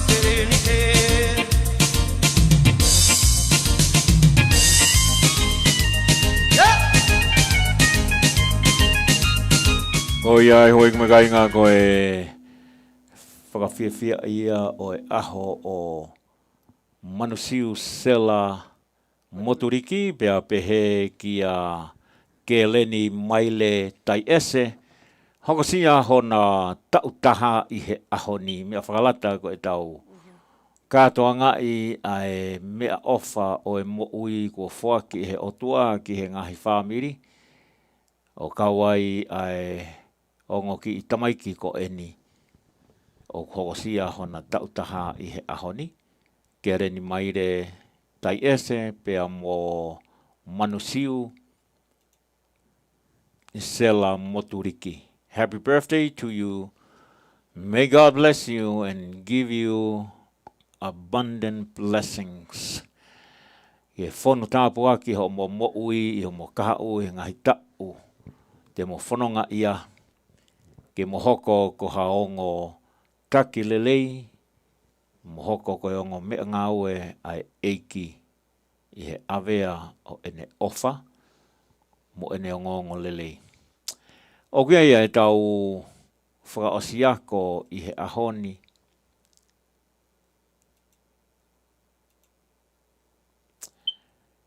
o kia ia e tokotaha na e whakaosiako pia mei he university ko ia o Loma Linda University. Ko e apiako whako ni, ko e apiako ni a e sias aho fitu. Pia ko e toko lahi o e whanau wako pia mei he sias aho fitu o ku nau toko lahi ting nau tōku nau graduate pia mei he medical school. I loa a university, pia ko e ngahi university o e sias aho fitu i he malae o e medical pe ko e malae whakawhaito o pe ko e malae whakatoke tā. Ko e tokotaha ko ni ko Jacqueline Alisi Lolie. Jacqueline Alisi Lolie na ma'u hono graduate pe me university pe mo hono RN. Ko e RN ko e ma'u pe ho tomatai tohi RN o te hu ki ha whahinga whare mahaki pe, ko e toke tā pe RN. Koe tu unga ia I he ne tu koe whare mahaki. Koe toke tā pe alu me ai ki he RN. Mō tolu o mō tau kei pia mo e mala e ko ia o e whakawhaito o. Koe mau pe e mata i tohi RN o ku nau hoko hake ki he toke tā I he taimi o kai ki ai toke tā. So, congratulations ke te koe e Jacqueline Alisi Lolie. Jacqueline Alisi Lolie. Ki tahi te whakoni ko o toko taha pē, ai ki tahi ni ko ni, koe ki te ahano toko ua pe ko hano tunga ane. Kau tau fia e tau sio ka hata mai ki o nau talango fua. Koia. E ni wha fia I ne wha e, ne o mātua. Ai o ku whai ai kātoanga I o e matai tohi ai toko taha koe ni a pongpongi o ku kawa tuia ki he siasi aho fitu. Ai I San Bernardino he fiafi a pongpongi fiafsapate. O ku whai ai hono kātoanga I he whamiri. Kai pehe whoki e me ai tahi ni ko vudonga wau tue toka lasike a pongpongi I San Bernardino. Koia. Koia o ku atu ai talamanu ke te koe Jacqueline Alisi Lolie. Family whoki e ni pēne. Na mai ki be mei vai. Congratulations and celebrations when I tell everyone that you're in love with me. Congratulations and jubilations. I want the world to know I'm happy as can be. Who would believe that I could be happy and contented? I used to think that happiness hadn't been invented, but that was in the bad old days before I met you. When I let you walk into my heart. Congratulations and celebrations when I tell everyone that you're in love with me. Congratulations and jubilations. I want the world to know I'm happy as can be. I was afraid that maybe Welcome you thought tahi you ne were Budong Bau above ke me, toka lasike that I was only fooling myself ko mai ke mo mai ai lai ta ko e ni. But then tonight you said you couldn't live without me. You're round about me. You wanted to stay. Congratulations and celebrations when I I o talamanu atu ke te koe Jacqueline Alisi Lolie. Congratulations. Job well done. Thank you. Thank you. I want the world to know I'm happy as can be. Si ofa ki te beautiful man ka Waikato Lorie. Ofa atu Waikato whawhiwhia I koho tamahe ahoni. Ko i au atu he nia e It's so beautiful. fia e Jackie I ho o lawai ai whainga tau o e ako koe ko hame a whaingo fua. Yeah. Ka hoa o ko ia o mao ho RN koe RN koe mata I tohi. Yeah. Ai RN pau ki te ako I he mala e o e whakawhaito o hange pe koe kau toke tā. O mao ai RN koe toke tā pe hoko hi fo koe RN. RN did it. Ai au ku family foki ai toko taha ko ni hoko penien ka lon he. Ko loni foki a stone na il lava mai koe mei fisi. Ai o whakahoko koe ni ngai polokalama ai family koe ni. Pena toki toko tahana ne popo ulahi ai. Toko koni ki he ako koe ni hono anti koe ni ko lose pulu. Na si I toki hiki atu ia I he tau ko osi. Ka aku toko lahi apito pe ai family ane whae me ufanga lupe. Ai au nau teu ke nau katoa ngai ai polokalama koe ni. Pea koe family pe whokene ai ho e ki o vudongo wawau. Ka pe whokanina tui fua piena a masio mo ki nau tolo e kauwhiwhine. Te nau teu ia ngai whakaukatongia koe a mo.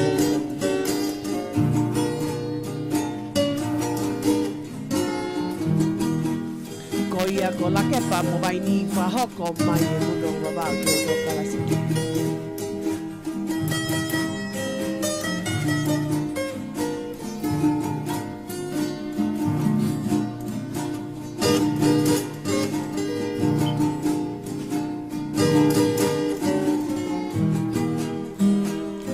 O fatu e wai katolori e fa e koi ni. Kami tamana kai hafi fia ko e ka loto pe o e ani ko de mama o atu a lose ke pa wa ka ha ulele o e Loto ai siete ofa mama e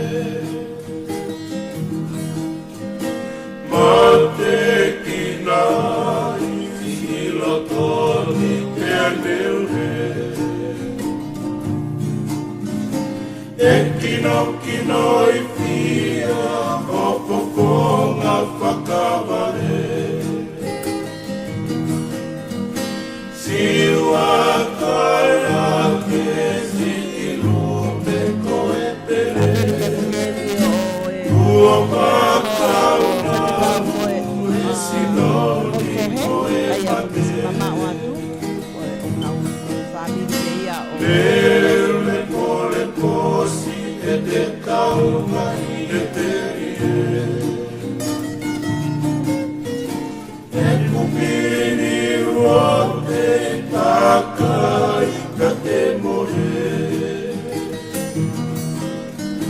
E whetu a koi haki a o whatoe materie Piriki mie o whamai Katalele he na luseane wat kini pe me a Hawaii o kune ka mai ke polo kala mai a honi o pai ka te kore ko family. Kau hake pisa ia le Tofo i hapi mori kau kuhala i e te koe Tau fia fia se nisi koe ngahi o fia fia i koe ni matai ko ni o whakalaya Oi. Mahi no kua i e me ngā ue. Pisa e ngaharu kuoha i a te Koe grandpa koe ni ai Kamnanga koe ni o ku e maua e matai tohi a Shetlin a Lisi Loli. Ai a ko lasike tua e loa family koto.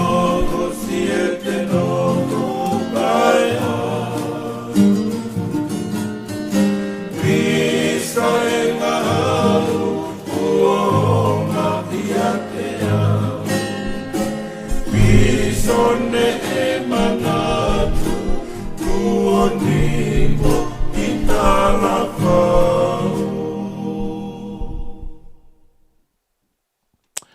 Hoi a hoi ki makai ngā koe whasia pia mei he hūwhanga lupe o ku o atu pia mā te koe Jacqueline Alisi Lolie.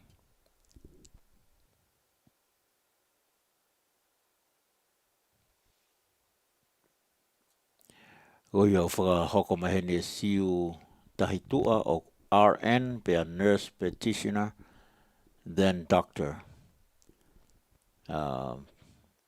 Mahalo ko toko taha ko ini siu tahitua o ku lahiang ene ilo ki he malai ko ini utala mai RN pia nurse practitioner o then doctor. Kai kehe o ku o atua e talamunu ke te ko e Jacqueline Alisi Lolie i he lava mea ko ke whai i he malai o e ako pa me University o Loma Linda. University kone o Loma Linda u iloa nau tolu i mamani i he whetongi mafu. Ko University iloa eni pea koe ngahi koe hana wharea. Ngahi mea whakatu tāmaki pe ko drummer o ku hoko ki hataha o ku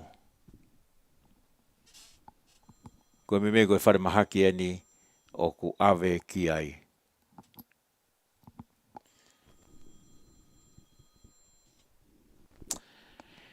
Hoku iloa ai wharemahaki ko e ni, hange ko e ngahi accident lalahi i he wheitu ko e ni. Ko e wharemahaki Loma Linda o ku ave ki ai ngahi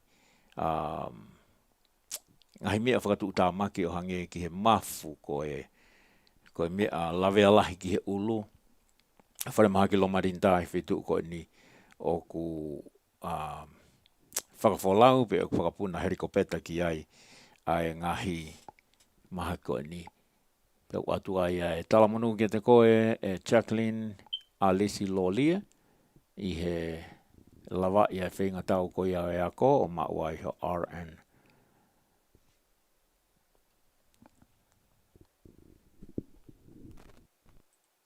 I know e ako pea a Saslin i kinea upe o doctor.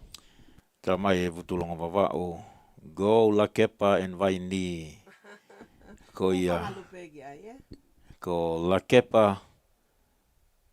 kepa foki ko e hingo ia pe me fisi ko e o mai ia ko e ka inga me la kemba ko e fitu e fisi ko la kemba mano Steven e fo malo atu e kau mai o tara mai e vutulonga wawa o ko e Ronald Stone a toko taha ko ia ko e grandpa Jacqueline ko lasike tu o mohe loa. Whamalo atu vutulonga wawa o e o mai e ngahi. Mai mea mai a vutulonga wawa o ko ia ko Leis Kempa. Ko ha, he? La Kemba. La Kemba. Yeah. Ko e wheitu o ia i fisi. Pea ko e kainga mahalo ko ia nana o mai o nofo i ko ia La Kepa, Pea ui e pe ko La Kemba. He ko taimi ko ia ko e na he ko taimi ko ukai foke e laka a La Kepa, mahalo ko tau taha walu fiha ia pe ko taha hiwa fuoloa au pito. Taimi ke black and white ko e whaita mo video. Uke e laka a La Kepa pe whakalea pe ai ko e laka ai ka inga pe me La Kemba, Ko se misi. Ore wa ke tari a telefoniko ni ko hou e ki o kune mea mai. Ko pe mea ke huka.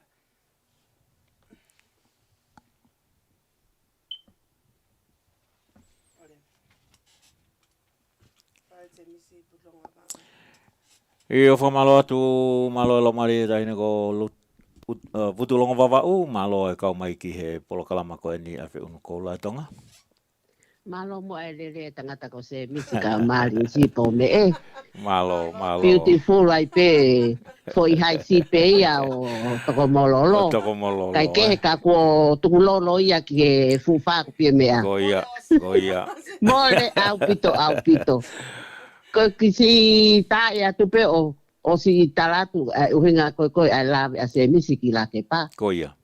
Ko mau tu poanga ko ki tangata ko pale sasa la tike. Na si hao me fisi me La Kempa. O mari pe mo toa fili mo unga. Ko o fefine atu ka no pol hono tolu. Ko ia. Na ko whakatunga ane ko o toa fili mo unga ka to e habea. Ka habea lahi ko whakatunga ane a toa da tiko toko taha pe a toa. Fili mo unga pe mari a mo fisi ko ni. Pe hanga lewa he kuini o whekau e ka o habea lahi. Ke nau tofi maha kere ke no whanau tu whewhine. Mono mari ko fisi, ko ke hasi ano kere to.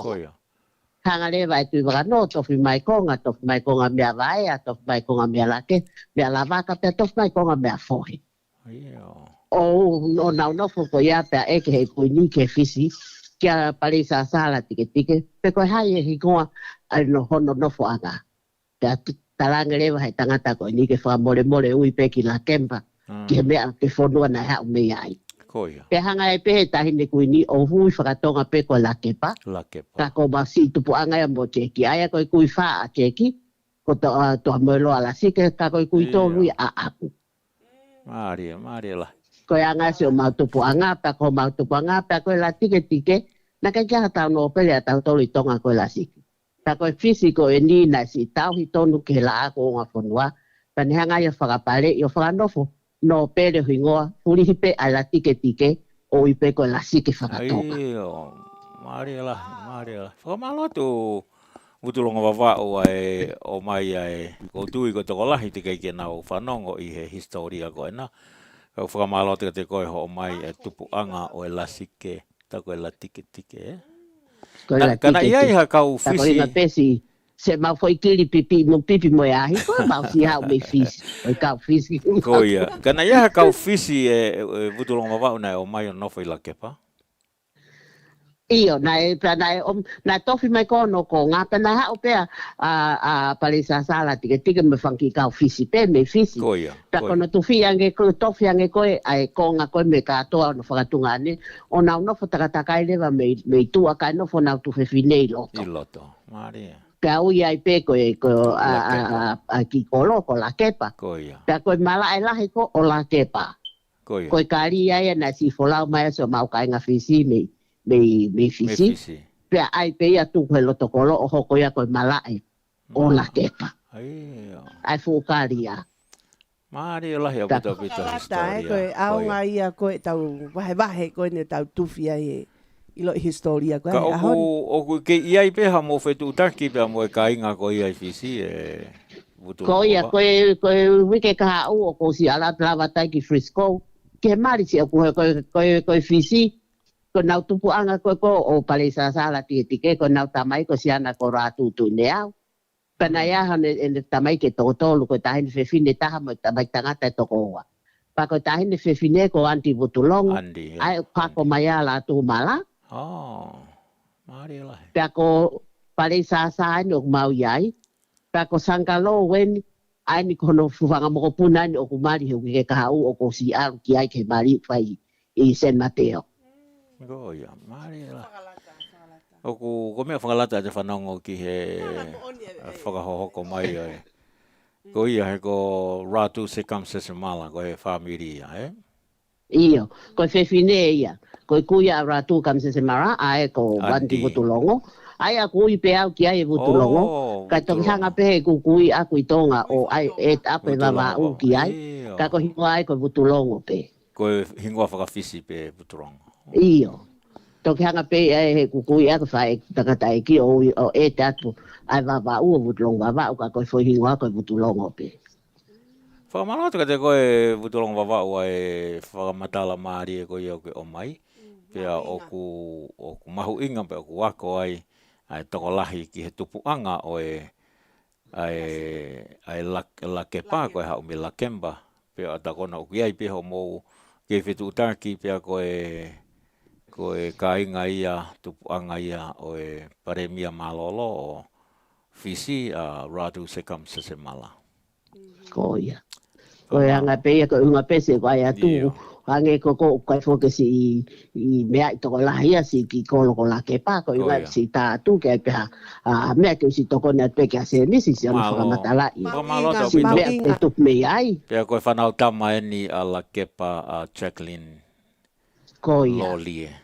Ko ia whamalo atu e vununga wawa o mai ai hongongo ko ia pea o ku tau fia ko ia ko e lava mea ai taha o e whangamokopuna o lasike ka uma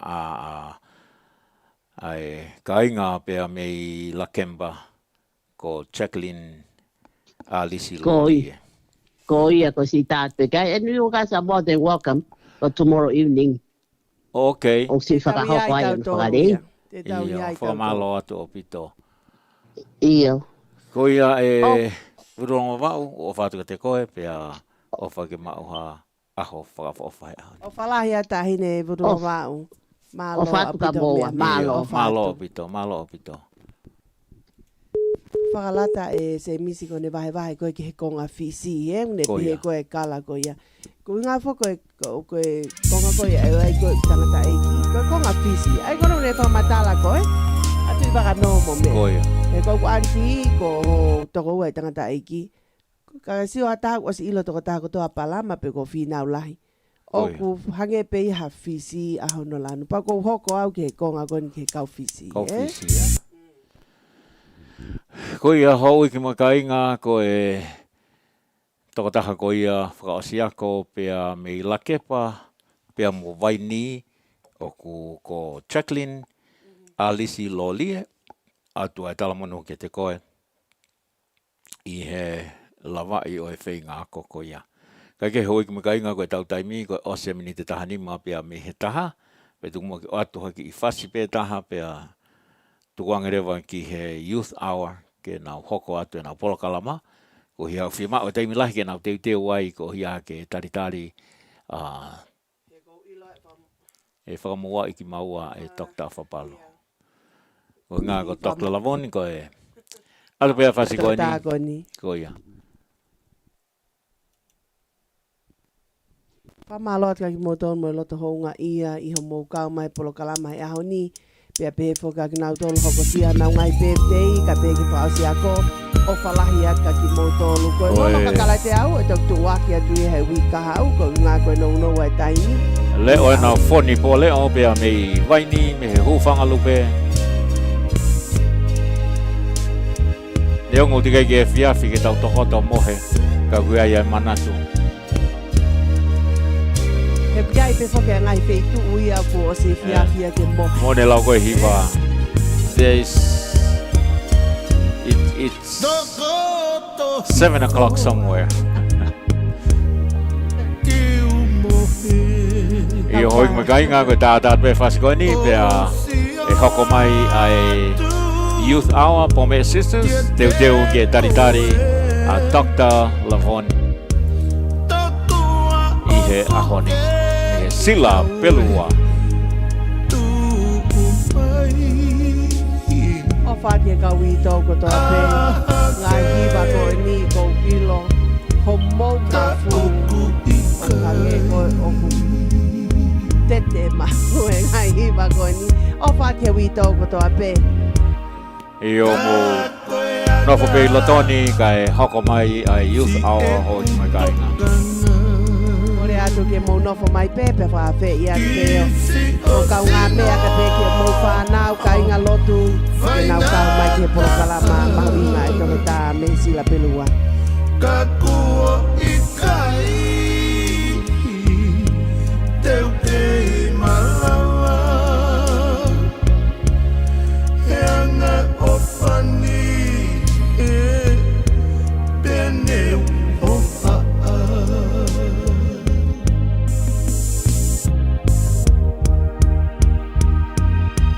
kua upehe kua te vale e ku o whaaku ia te koe tako e ku toki na me ie ua u ai o whani ki he mate alua be ino foa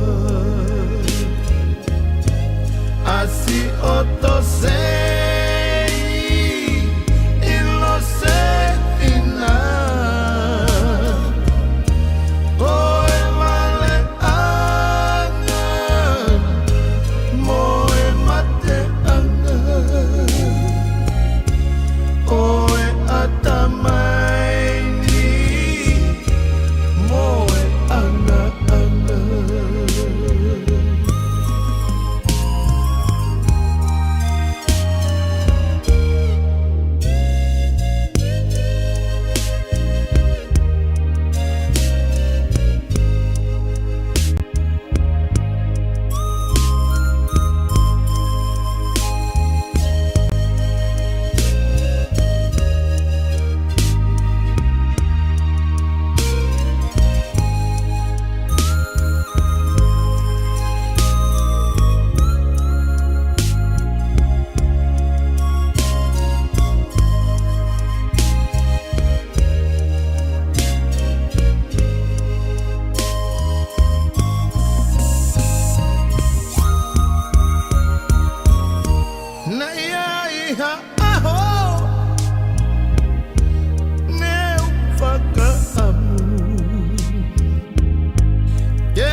Malale Tonga, Talofa Lava Samoa,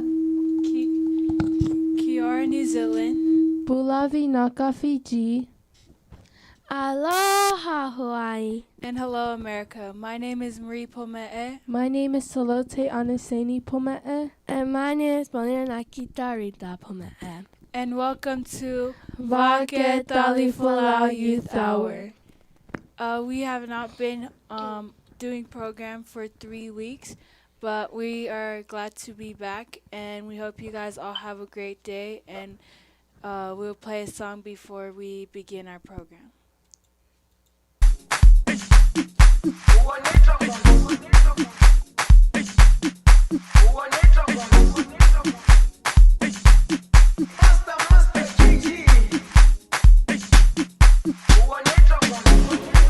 Jerusalema ikayalami ilondoloze uhambe nami zuana Jerusalema ikayalami ilondoloze uhambe nami zungangishilana dawo yami ayikholana buso wami awukholana ilondoloze zuhambe nami dawo yami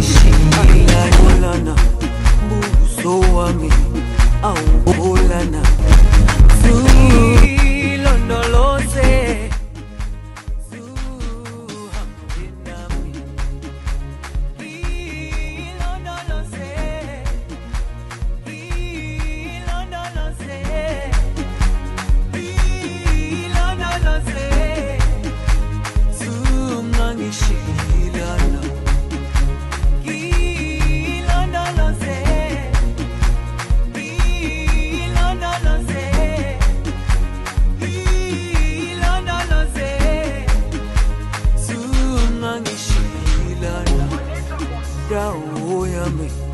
ayikholana buso wami awukholana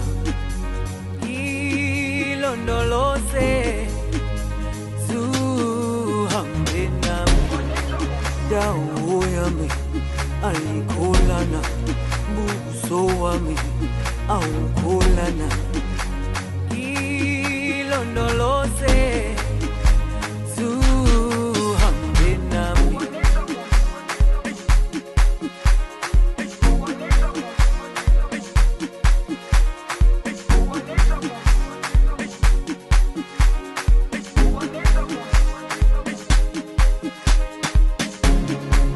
Jerusalema ikhaya lami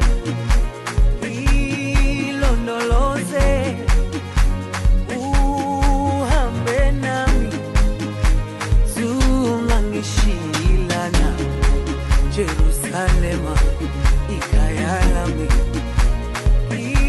ilondoloze. Okay, so thank you everyone who joined our program. Good afternoon, Esther Taylor and Mary Mele Latu. And good morning to everyone else who is watching and listening. We are going to explain what we have been doing since we haven't been on radio for 3 weeks. So, like we'll all say, like the week we were missing. So, the first week that we missed, we went to the beach for my birthday, and we just hung out with some of my cousins, and yeah. And then the second week, Anna will explain, and then third week, Paulina will explain. And then the second week, we went to San Francisco for my cousin's 21st birthday. Yeah. And on the third week, we went to our little cousin's our little niece, our little niece's birthday party because it was her first birthday. Yeah. And we got to meet a lot of people when we were in San Francisco. We got to hang out with Emily and Sianet, the people who own the Radio Wake Talifolao. We got to meet Esther's son. We got to see some of our cousins from Oakland and my auntie Lose. And like that vacation was fun and it was needed. And yeah. And then we went to go for my little niece's birthday. She turned 1. And yeah, and we got to see a lot of our family. And yeah. So now I'm going to explain what we're going to be doing today. So today we will be having program with a doctor, and her name is Dr. Lovan Tonga. She's the daughter of Saya and Marie Baongo from Ha'ate Iho. Sorry if I say that wrong. And she has a PhD in molecular biology. She's a professor of biology in the biology department of the University of Missouri. And she lives in Utah. So she teaches online from Utah, and she teaches at the University of Missouri. So that's who we're going to be interviewing today. And we would like to thank Dr. Afabalu for bringing Dr. Lovan Tonga to our program today. We are honored, and we also thank her for taking the time to let us interview her. And yeah, so we just are going to wait for her to join the Zoom. We're going to be on Zoom with her today. So we're going to play a song before we Zoom her, and you guys can see who she is, and then yeah.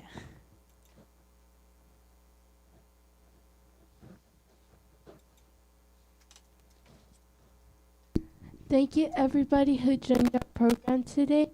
We hope you guys have a great day, and I'll everyone in New Zealand, Australia, and Tonga in the UK. We hope you guys have a blessed Sunday. Thank you everyone for joining our radio.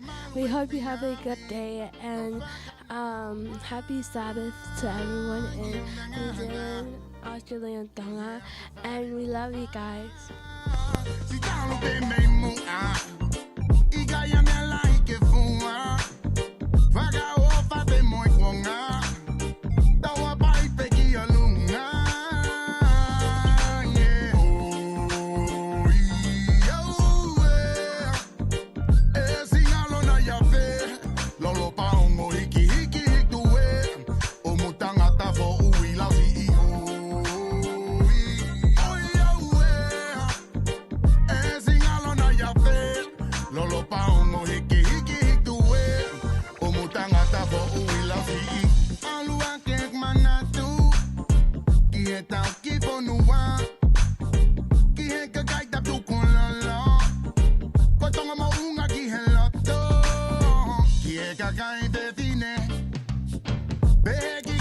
Thank you, Esther Taylor.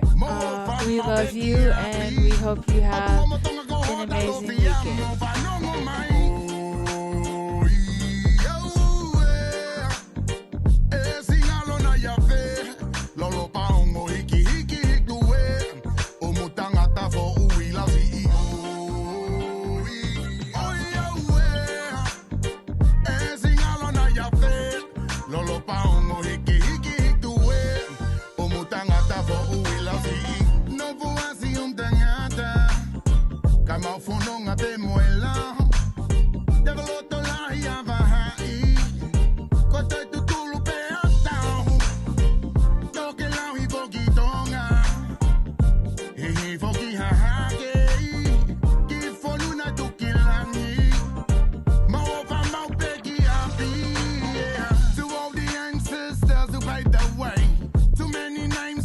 Also, happy birthday to Montu.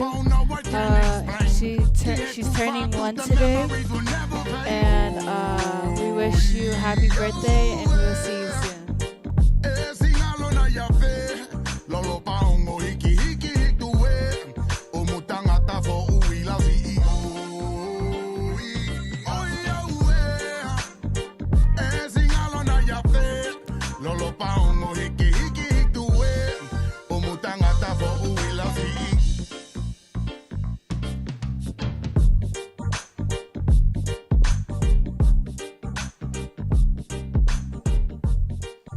And we also want to say congratulations to our cousin Alexis.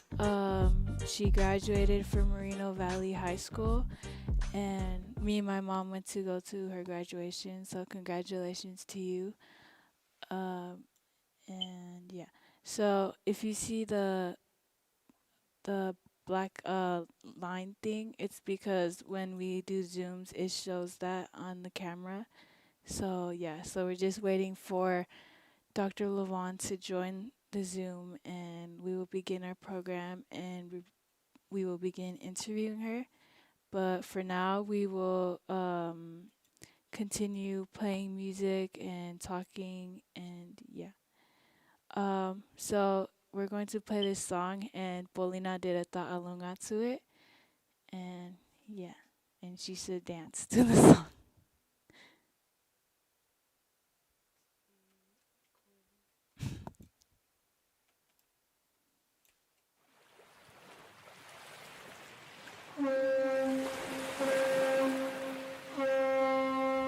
No for be here, how tangata, o fanongo hetue, boy bakala betala, e ai manula no, o putoli hetakala, to ahono mausa, pe ateki hesola, otaka. No for be here, how tangata, o fanongo hetue.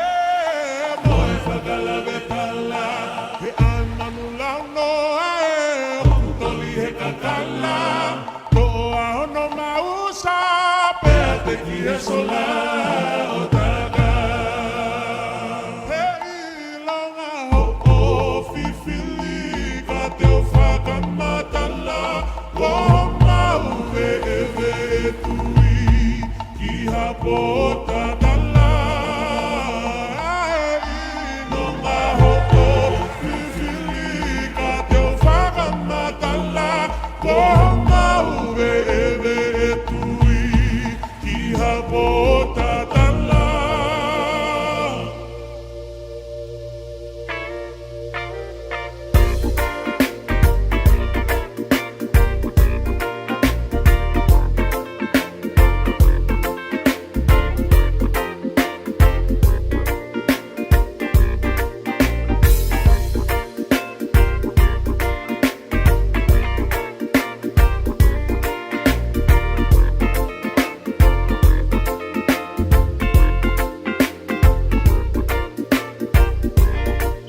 We will play one more song while we try to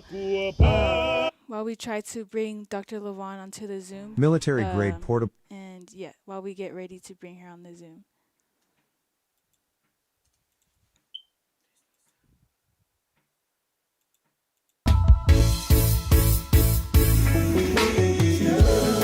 Now, baby, let's go. Now, grab it to the floor with what you said so. Come at you now with that nice and slow. Connect your microphone. Let it be known.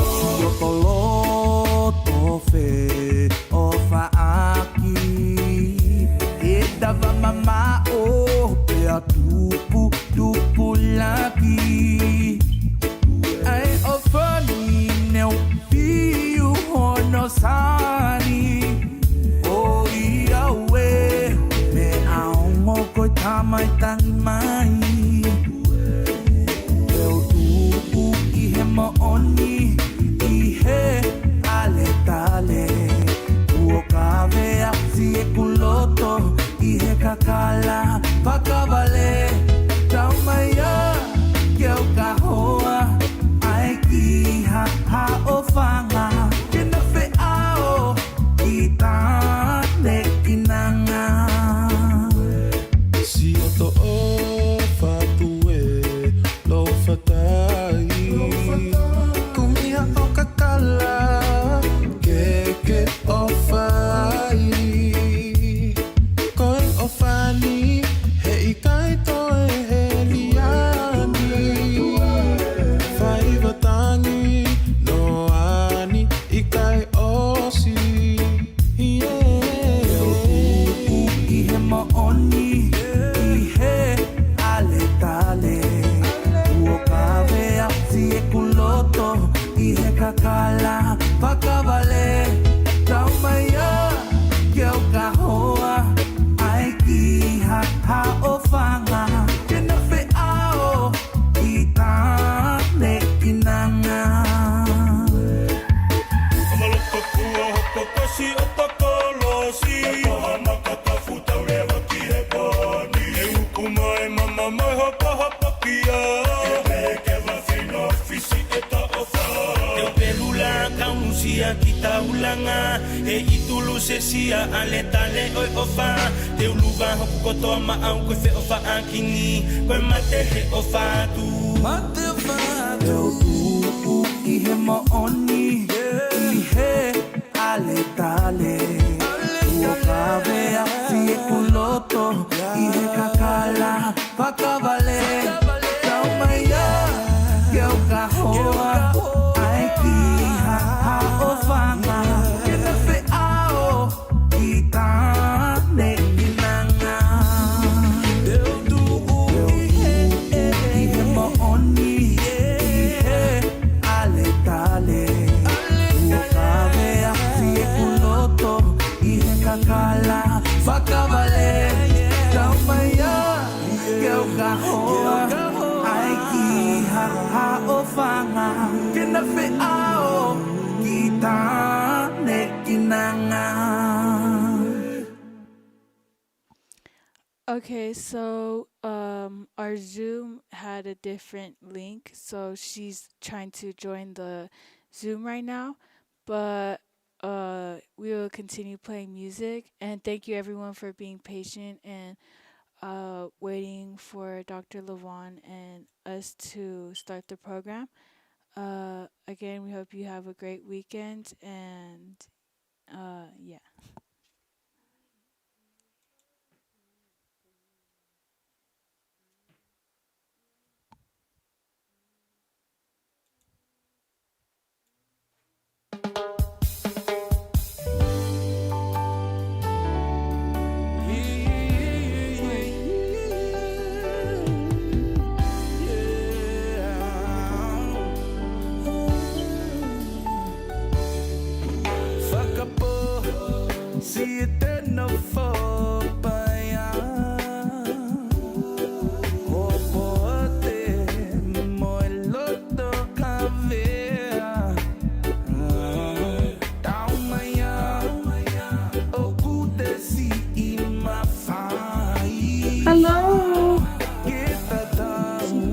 Hold on. Let me see if I can get sound going.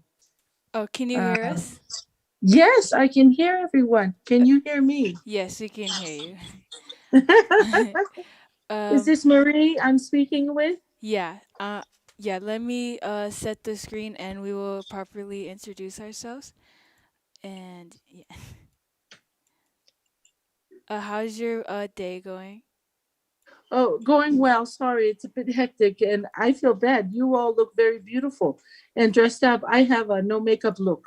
Oh, don't worry. You look good. Okay, so my name is Marie Pomee.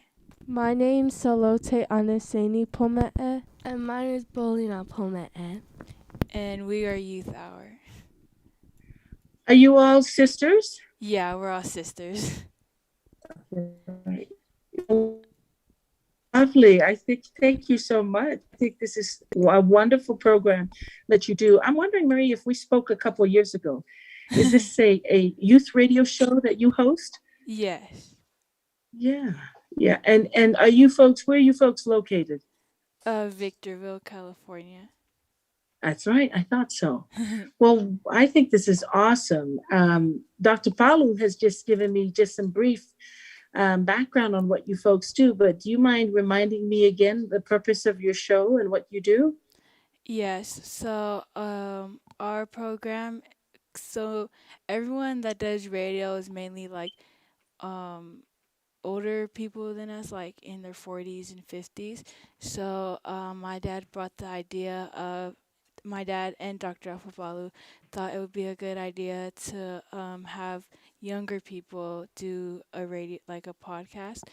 And we basically talk about education, our culture, and we've interviewed like a lot of doctors, professors, scientists, and yeah.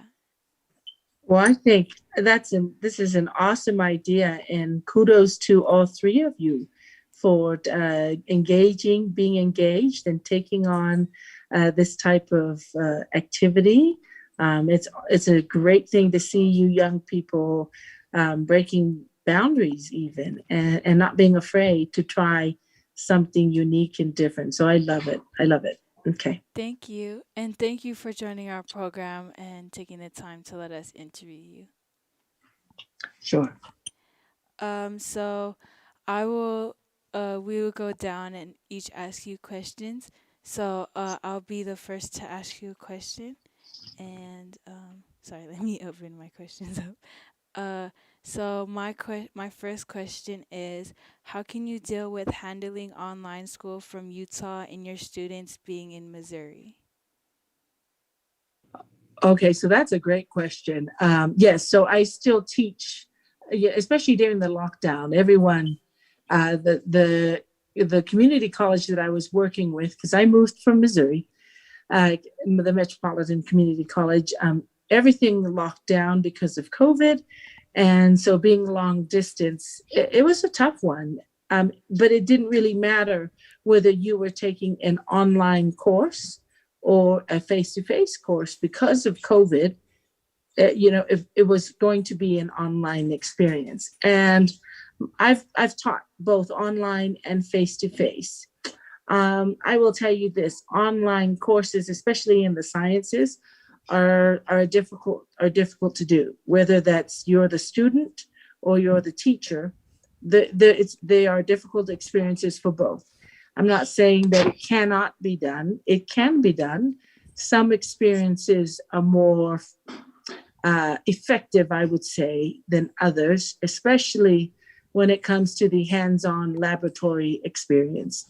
The lab experience is such a key component to STEM education, or let's say science, math background. All science courses need that experiential learning, hands-on experience. And I feel that gets marginalized, that gets pushed to the side or gets overlooked. And because during COVID, it was forced on us. And that was kind of a sad thing, because that is such a critical component to learning, especially when it comes to science. Being able to have hands-on um, learning experiences like this. So that was a challenge. What we would do is have students conduct their own laboratory experiences, science experiments at home. Then they would answer these question and answer sheets, and then we give feedback. That was helpful. I know anytime a student can get a face-to-face experience, and so that probably involved some Zoom one-on-one meetings with students with me.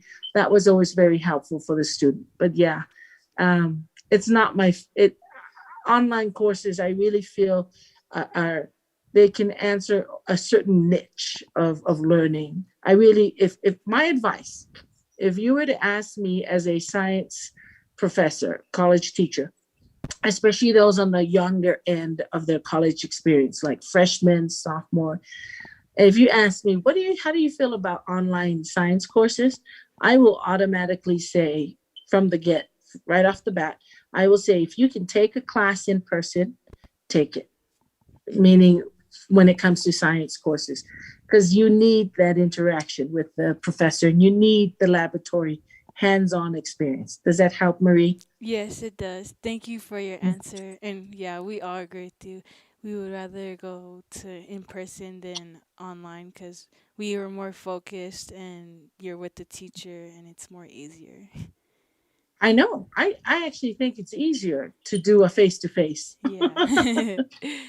Thank you, Dr. Lawan. And Salote will ask you her question. Hi, my question for you is, do you think going to college is important?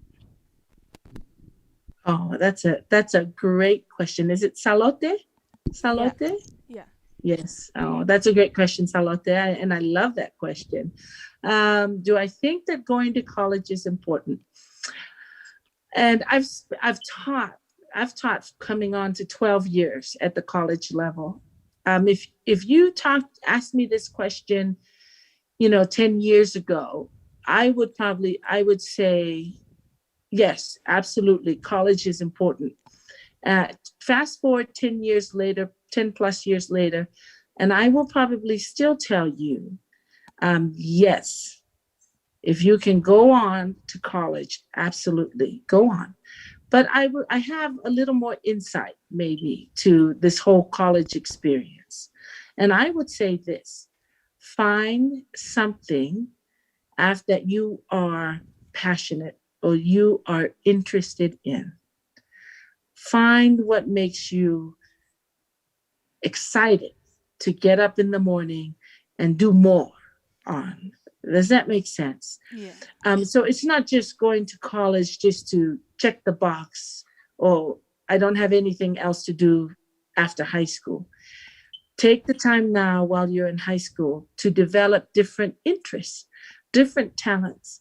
Find out. And, I have a science background, but I don't think everyone needs to be a whiz or excellent at science. I don't. I think you can be just as effective and just as successful as a broadcaster. I think you can be just as successful going after your dreams. Say you are into design and fashion, go after it. Just go after something that makes you excited to get up in the morning and tackle it, take it on. Does that make sense? Yeah. And so college doesn't have to be the traditional, let me just go and get my degree, my bachelor's degree. If college looks like a career tech experience, meaning you want to go into design, an design institute of design, or what have you. Maybe you want to be an excellent welder. You want to weld. That's go get all the training, go get all the schooling and the training from the experts so that you can be the best welder out there. And I'll tell you now, welders make a lot of money. I'm just teasing. We're going up with, but that's what I mean about a skill that is you're good at, your talent. Does that make sense? Yeah. What you're passionate about? Yeah.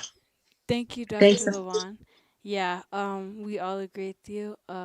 Every doctor and professor that we've interviewed said the same thing, do what you love and like don't do like what everyone else does or like what you're told to do. Yeah. Absolutely. Yeah. And Paulina will ask you the next question. My question for you is, what made you want to be where you are today? What made me, or what got me here? What made me want to be where I'm at now? That's a great question. And now that I have some time, some years have passed, and I can look back on where life has taken me, I would say at a very young age, and I grew up in Tonga. At a young age, I always had a desire to help others. Always, I come from a family of teachers. My parents are both teachers who spend a lot of time in the education system. And I just could see what happens when the kids there's a fire. They get a taste of success, and I could see how it could impact lives. And I always knew I wanted to be involved with education in some fashion. And I loved biology. I loved the sciences. And, it came easy for me. I had a knack for doing well in those classes. And so just over the years, I just learned that I was good at school. I could do well in school. And so I sort of meshed the two loves. I did well in school, and I loved helping or teaching others. And sort of I land here. And I'm glad and grateful that I can still work with kids or work with others in education and in the sciences, help them with their career paths. Yeah. That's nice. And that's cool that like your family runs like as being teachers. My dad used to be a teacher, a high school teacher in Tonga. So that's Yes. I love it. And one thing I love about our Tongan culture, and I hope we don't lose this, there's a love for learning and a love for education and teachers. That's important. Yeah. Thank you, Dr. Levon. And I will ask you the next question. And my question is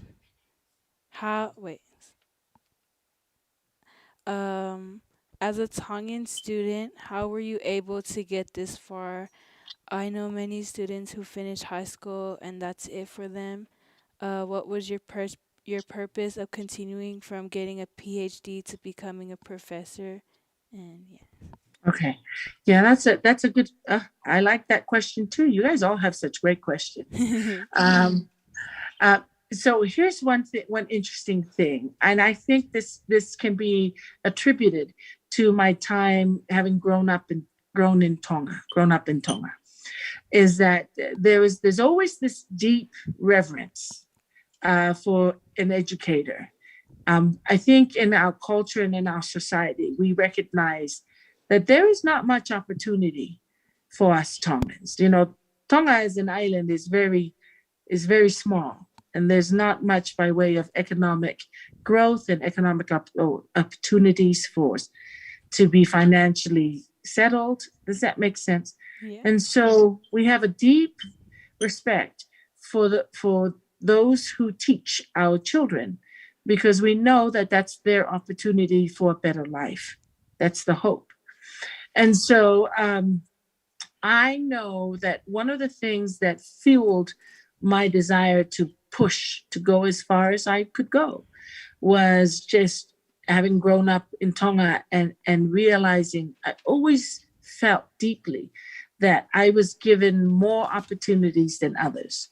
And because I was given more, I felt an obligation to give back and to help others.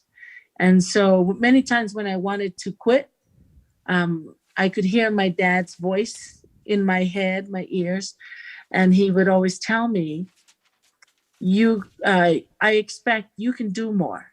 I expect you to do more because I came this far. I think you can do more because you were given more to start with. And so I would probably say it was that, a sense of obligation. I wanted to quit. Many times I would see my friends in college go to the beach, go to parties, and I knew I had a test to take the next day. I had to make some sacrifices because I always heard my father's voice. And my father, who's Tongan, his voice in my head, it would saying, you will be held accountable for what you did with the opportunities and the talents you were given. And you were given more than most. So do your part to go as far as you can in your education so you can help others and give back. Yeah. Thank you, Dr. Levon. Your dad sounds like my dad. He like every time every time we would get bad grades, like my dad's like, you can do better. Or like if we like even have like a B, yeah, he'd be like, yeah, you can do better and stuff. So yeah, he sounds like Yeah. your dad. I like your dad. Your dad and I probably will get along very well. That's awesome. Thank you, Dr. Levon. And so Celote will ask you the next question. Hi, my next question is, what was the hardest part about getting your PhD? Oh, that's a good one. Like I said, you guys have some really great questions. Yeah. Okay. I would say the hardest part about getting a PhD is how long it takes. And because you're working on a dissertation, you're conducting research. There is no sure path, meaning you don't have like a deadline. You don't say, okay, I just take class A, B, and C, and I've put in 2 years, pass the test, I'm done. I sometimes wish I had picked that option. If I'd gone through to law school, I just complete all the classes, pass the bar exam. Or if I had even gone into medical school, which that was my initial plan, was to go into medicine, I could easily check off the boxes. With a PhD, you have to conduct your own research under the mentorship of your professor. But there's a lot of gray area question about, you have to be in charge. And being put in charge like that is just a different experience. I was used to completing classes according to my class schedule and degree plan, but now it was left out into the open. And so it took time. It took a lot of time. I wanted to quit many times, but I'm glad I didn't. I'm glad I, with the support of family and my husband, I was able to finish it. And so I'm glad I didn't quit. That's awesome. And yeah, I want to become a pediatrician, so that's why I want to major in medicine. Yeah. Okay. And I then, love it. yeah. And then Salote wants to be a lawyer, and Paulina wants to be a fashion designer. Oh, Yeah. I love it. I love all of it, all the options. I think that's awesome. Yay. Thank you. And who, oh, it's Paulina's turn. My question for you is, does learning stop when you get a doctor's or master's degree? So was your question, does learning stop? Was that your question? Does learning stop when you get your degree? Absolutely not. Yeah, absolutely not. Whether that's more learning in your field, because your field changes, and it's changed drastically within the 10 years I've left, you can apply all the skills that you acquired. That's what I found. I found that with all of my time trying to achieve this goal of my degree, just education-wise, I keep thinking that that's the goal, but actually no. The real value behind a PhD is the journey. Would be all the skills, the character skills and life lessons you learned along the way. Not to quit, how to find answers, how to ask the right questions, and then go search and research for the answers, the confidence that you gain from that experience, how not to quit when things are hard. I would probably say that was the biggest value to this journey that I took. And I still have much more to learn and still more to grow and develop in, even after, right? So, no, it never stops. Yeah. Thank you, Dr. Levon, for your answer. And now I will ask you another question. And my question is, how did biology stand out to you more than the other subjects? That's a great question. So I'm going to tell you, I've always had this curiosity about life and the natural world or phenomenon that surrounds us. But one of the things that really helped to cement my interest in biology was a teacher. I had an awesome biology teacher in middle school. She was science, but there was a lot of biology. And then I remember another one from my junior and senior year in high school in Tonga, Form 5 and Form 6. She was just Masa. That was her name. She was Samoan. And she I think as a teacher, it was able to instill within us as students that we could be curious. We can be curious, we can ask questions. And she was open to anything, like ask the questions, let's find out. And so honestly, she was just a good teacher all around. So yeah. That's awesome. And yeah, there's a lot of students that like want to major in biology from teachers that I know of. Yeah. Yeah. I And love it. yeah. And so Lotte will ask you the next question.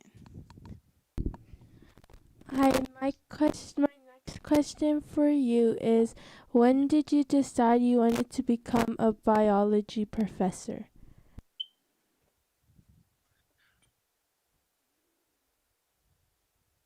I said before, initially in high school and when I started with my undergraduate college experience, I was taking all the classes. I was the declared pre-med major. I was thinking I was going into medicine, and I was on track to go into medical school. But I don't know. I'm LDS, so I'm Mormon. I think it was during my junior year of college that I felt strongly to go on a mission for my church. And when I came back, I just, there were some experiences I was having. And one of the key experiences I had was for my senior project, I was involved in an independent research senior project with one of the professors. And I worked with a virus, a herpes virus. And we did lots of cool things, like we injected DNA in rabbits and collected blood and to look at antibody titers. It was kind of crazy. But anyhow, that whole research experience just sort of lit a fire in me. And I thought, hey, I think I can do this. I think I would like this. I think it aligns better with my goals and my plans for myself as a young woman, right? And what I would see, where I would see myself as a young mother. And so it just sort of naturally fell together. I know for a fact that I always spent a lot of time teaching. I just have a knack for teaching. And maybe it has to do with the fact that I grew up in a home of teachers. So I was always hired as a tutor, biology tutor. I was always helping people, more than willing to help people learn. And so I think it's everything just sort of falls into place. I hope that answers your question, Salote. Yeah. Thank you, Dr. Lawan. And yeah, that's awesome. So Paulina will ask you the next question now. My question for you is, what's your favorite part of your job? Oh, that's a good one. And that's a question that I can answer quite easily.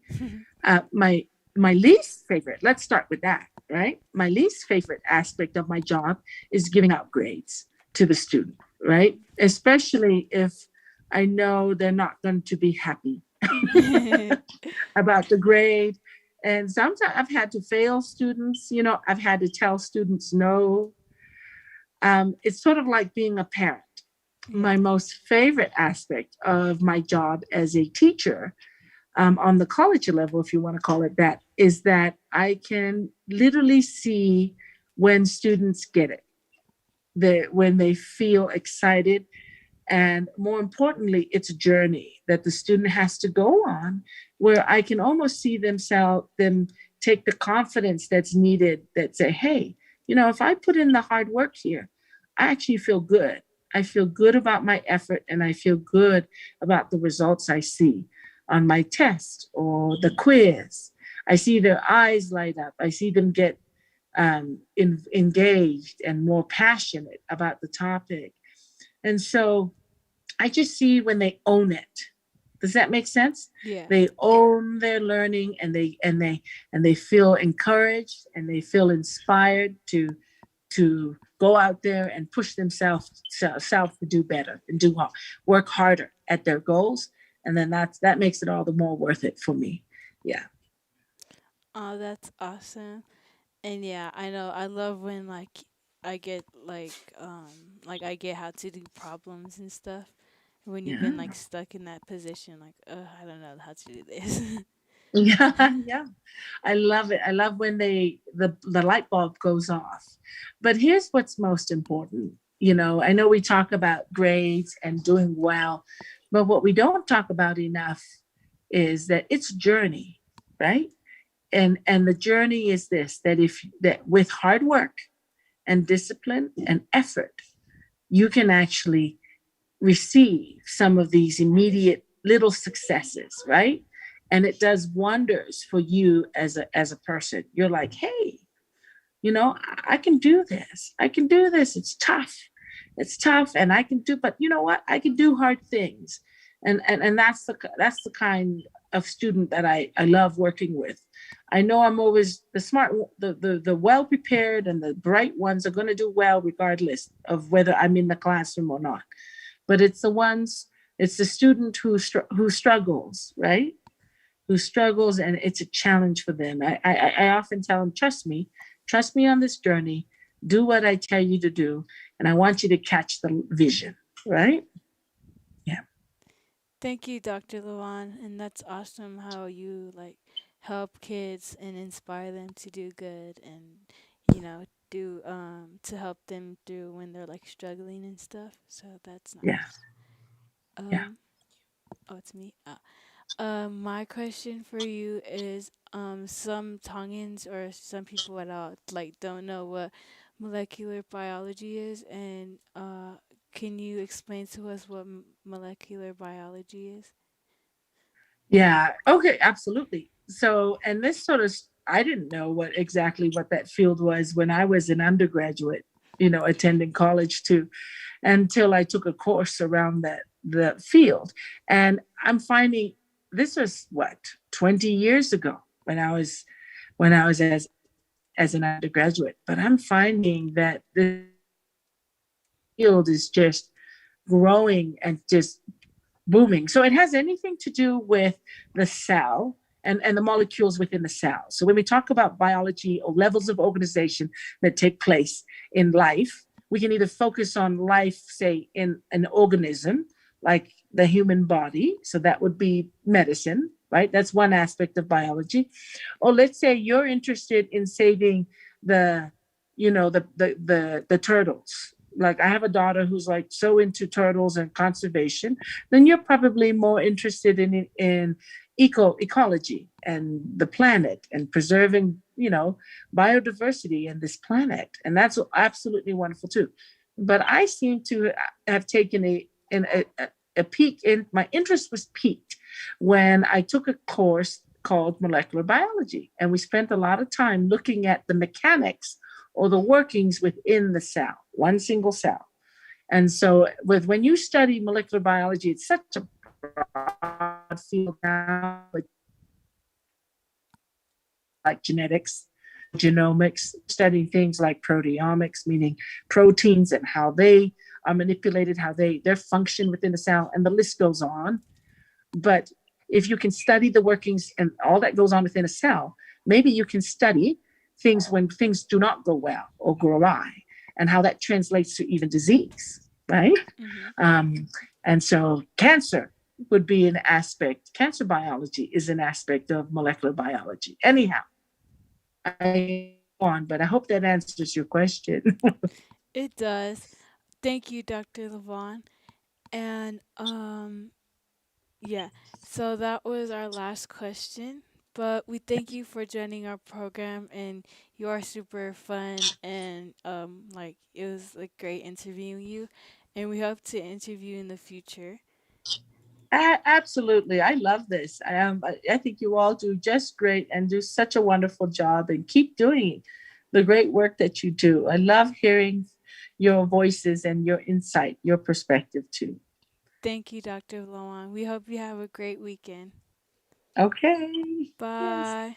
Bye. So we thank Dr. Levon for joining our program today, and we thank Dr. Afobalu for bringing Dr. Levon into our program. And she was super nice and she was super fun to talk to, and we hope to interview her again, like in the future. And I hope you guys learned something from Dr. Levon today. And do you guys want to say something? We thank Dr. Afabalu for getting Dr. Levon on the program with us, and we thank Dr. Levon for coming and letting us interview her today, and we thank you guys for joining our program, and we love you guys and hope you guys have a great weekend. Thank you everyone for joining our radio. We hope you have a good weekend, and we'll see you guys next week. Love you guys. Ova Atu from the Pome'e Sisters. Bye.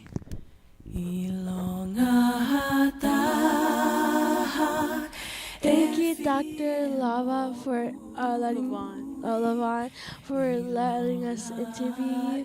And yeah, thank you.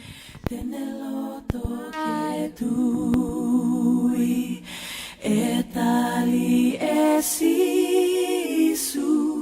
hata hapehe he okune kumi aisipina ehe ilonga